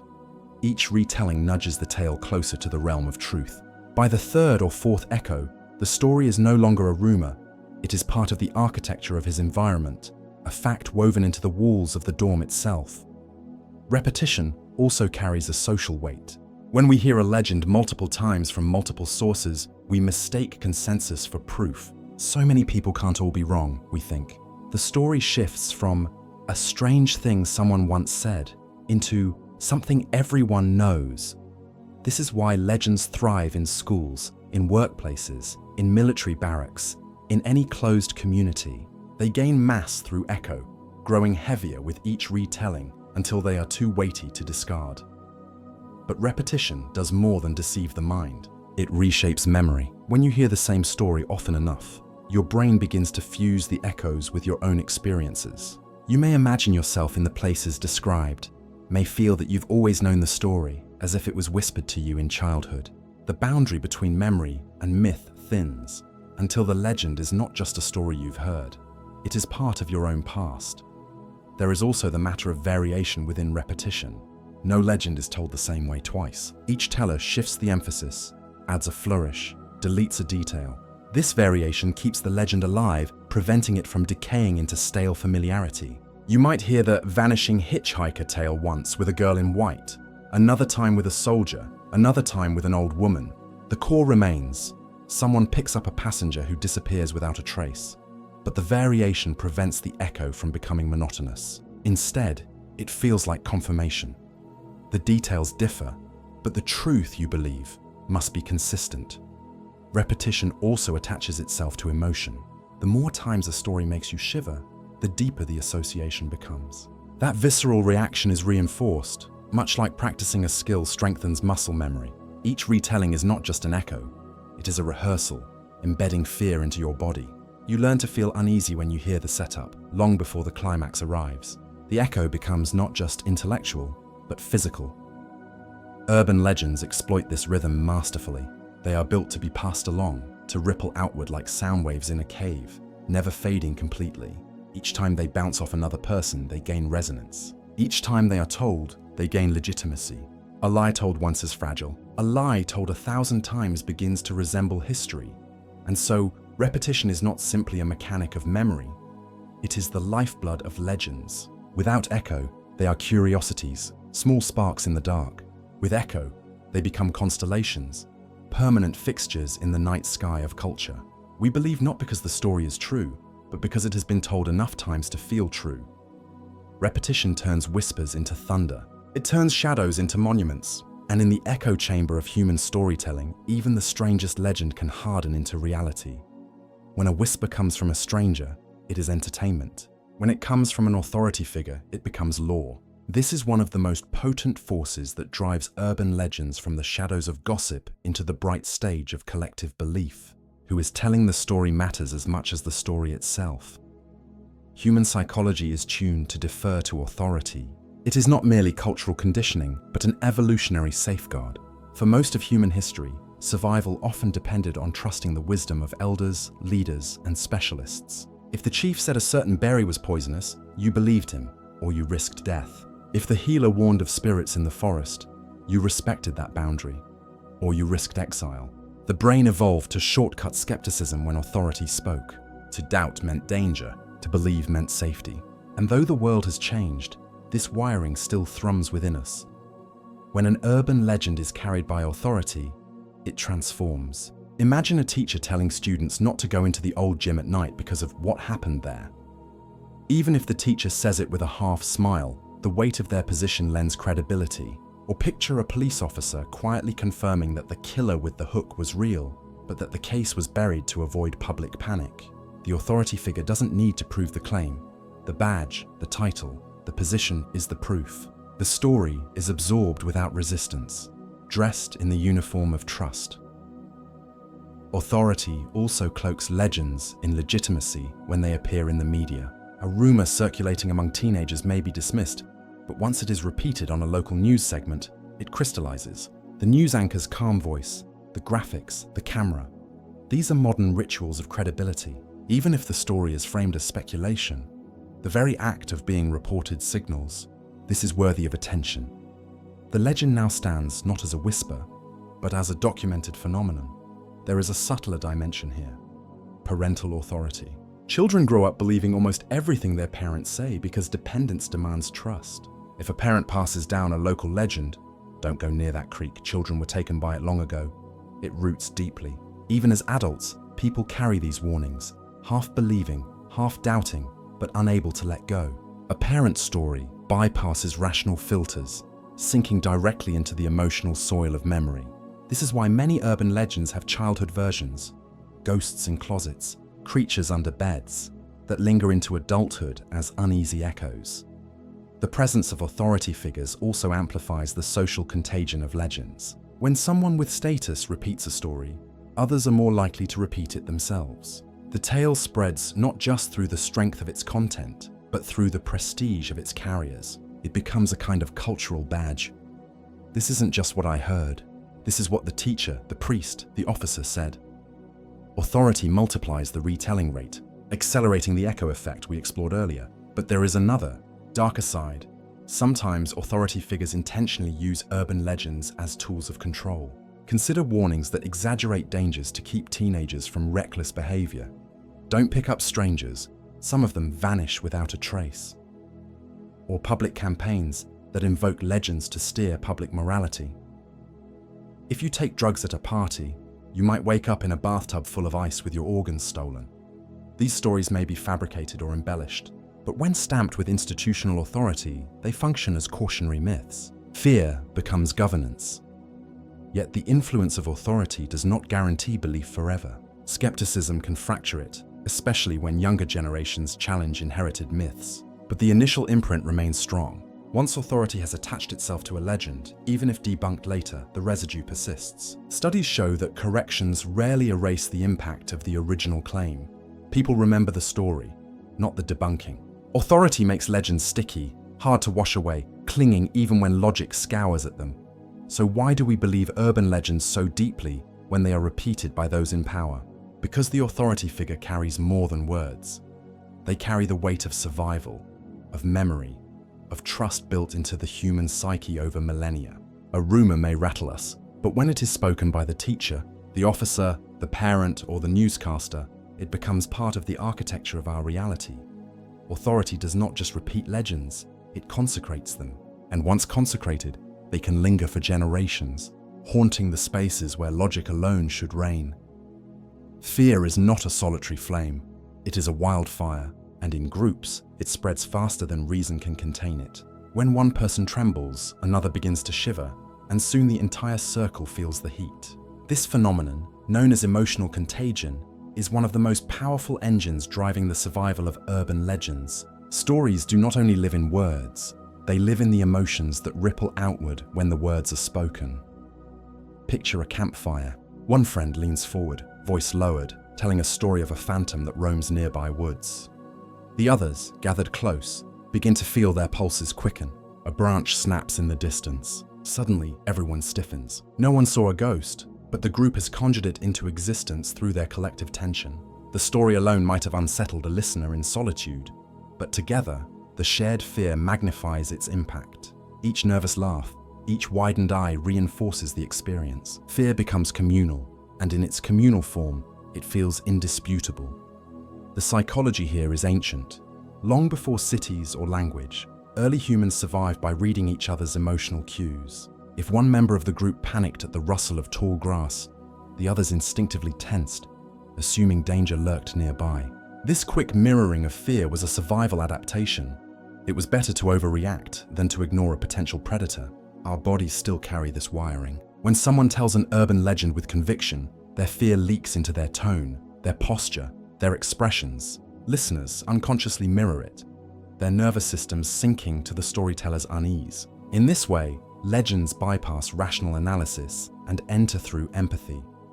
But emotional contagion doesn't stop with fear. It thrives on the oscillation between fear and relief. When a group screams, then laughs at their own overreaction, the cycle deepens. That laugh is not dismissal. It is an exhale, a moment of shared release. And it makes the group more ready to plunge back into fear when the next twist comes. Legends exploit this rhythm, tightening and loosening the emotional rope until the listeners are bound together in the same pulse. Shared fear also strengthens memory. Neuroscientists have found that emotional arousal enhances recall. What we feel deeply, we remember vividly. When a legend is experienced not just alone, but as part of a group ritual, it becomes stamped into the mind with collective ink. This is why many people recall vividly the first time they heard a legend. Not just the words, but the faces around them, the setting, the atmosphere. The memory becomes layered, inseparable from the emotion of the group. And then there is the social pressure. When the group reacts with fear, an individual who feels skeptical may still conform. No one wants to be the outsider who ruins the mood, the one who scoffs at the tale while others lean forward, wide-eyed. So they nod, they shiver, they even add details of their own. In doing so, they become part of the emotional current, swept along by it. Later, they may even convince themselves they were genuinely frightened. Group emotion, after all, does not just shape behavior, it reshapes memory. Urban legends thrive in such soil. They are not simply stories passed from mouth to ear. They are experiences passed from nervous system to nervous system. A scream at a sleepover, a gasp in a darkened theater, a hush in a classroom. They all amplify the legend's life. The more people share in the fear, the more undeniable the story becomes. We all felt it, the group believes, and if everyone felt it, then surely it must have been real. This is why legends are so rarely told in sterile, logical tones. They are designed to evoke, to infect, to spread through the veins of a group. The fear doesn't remain contained in the story. It leaks outward, pulling listeners into a collective trance. By the end, no one stands apart. The group has felt the legend together, and in that shared emotion, the legend's truth has been consecrated. Emotional contagion makes legends more than stories. It makes them events, and once a story has been lived as an event, even an imagined one, it is far harder to dismiss.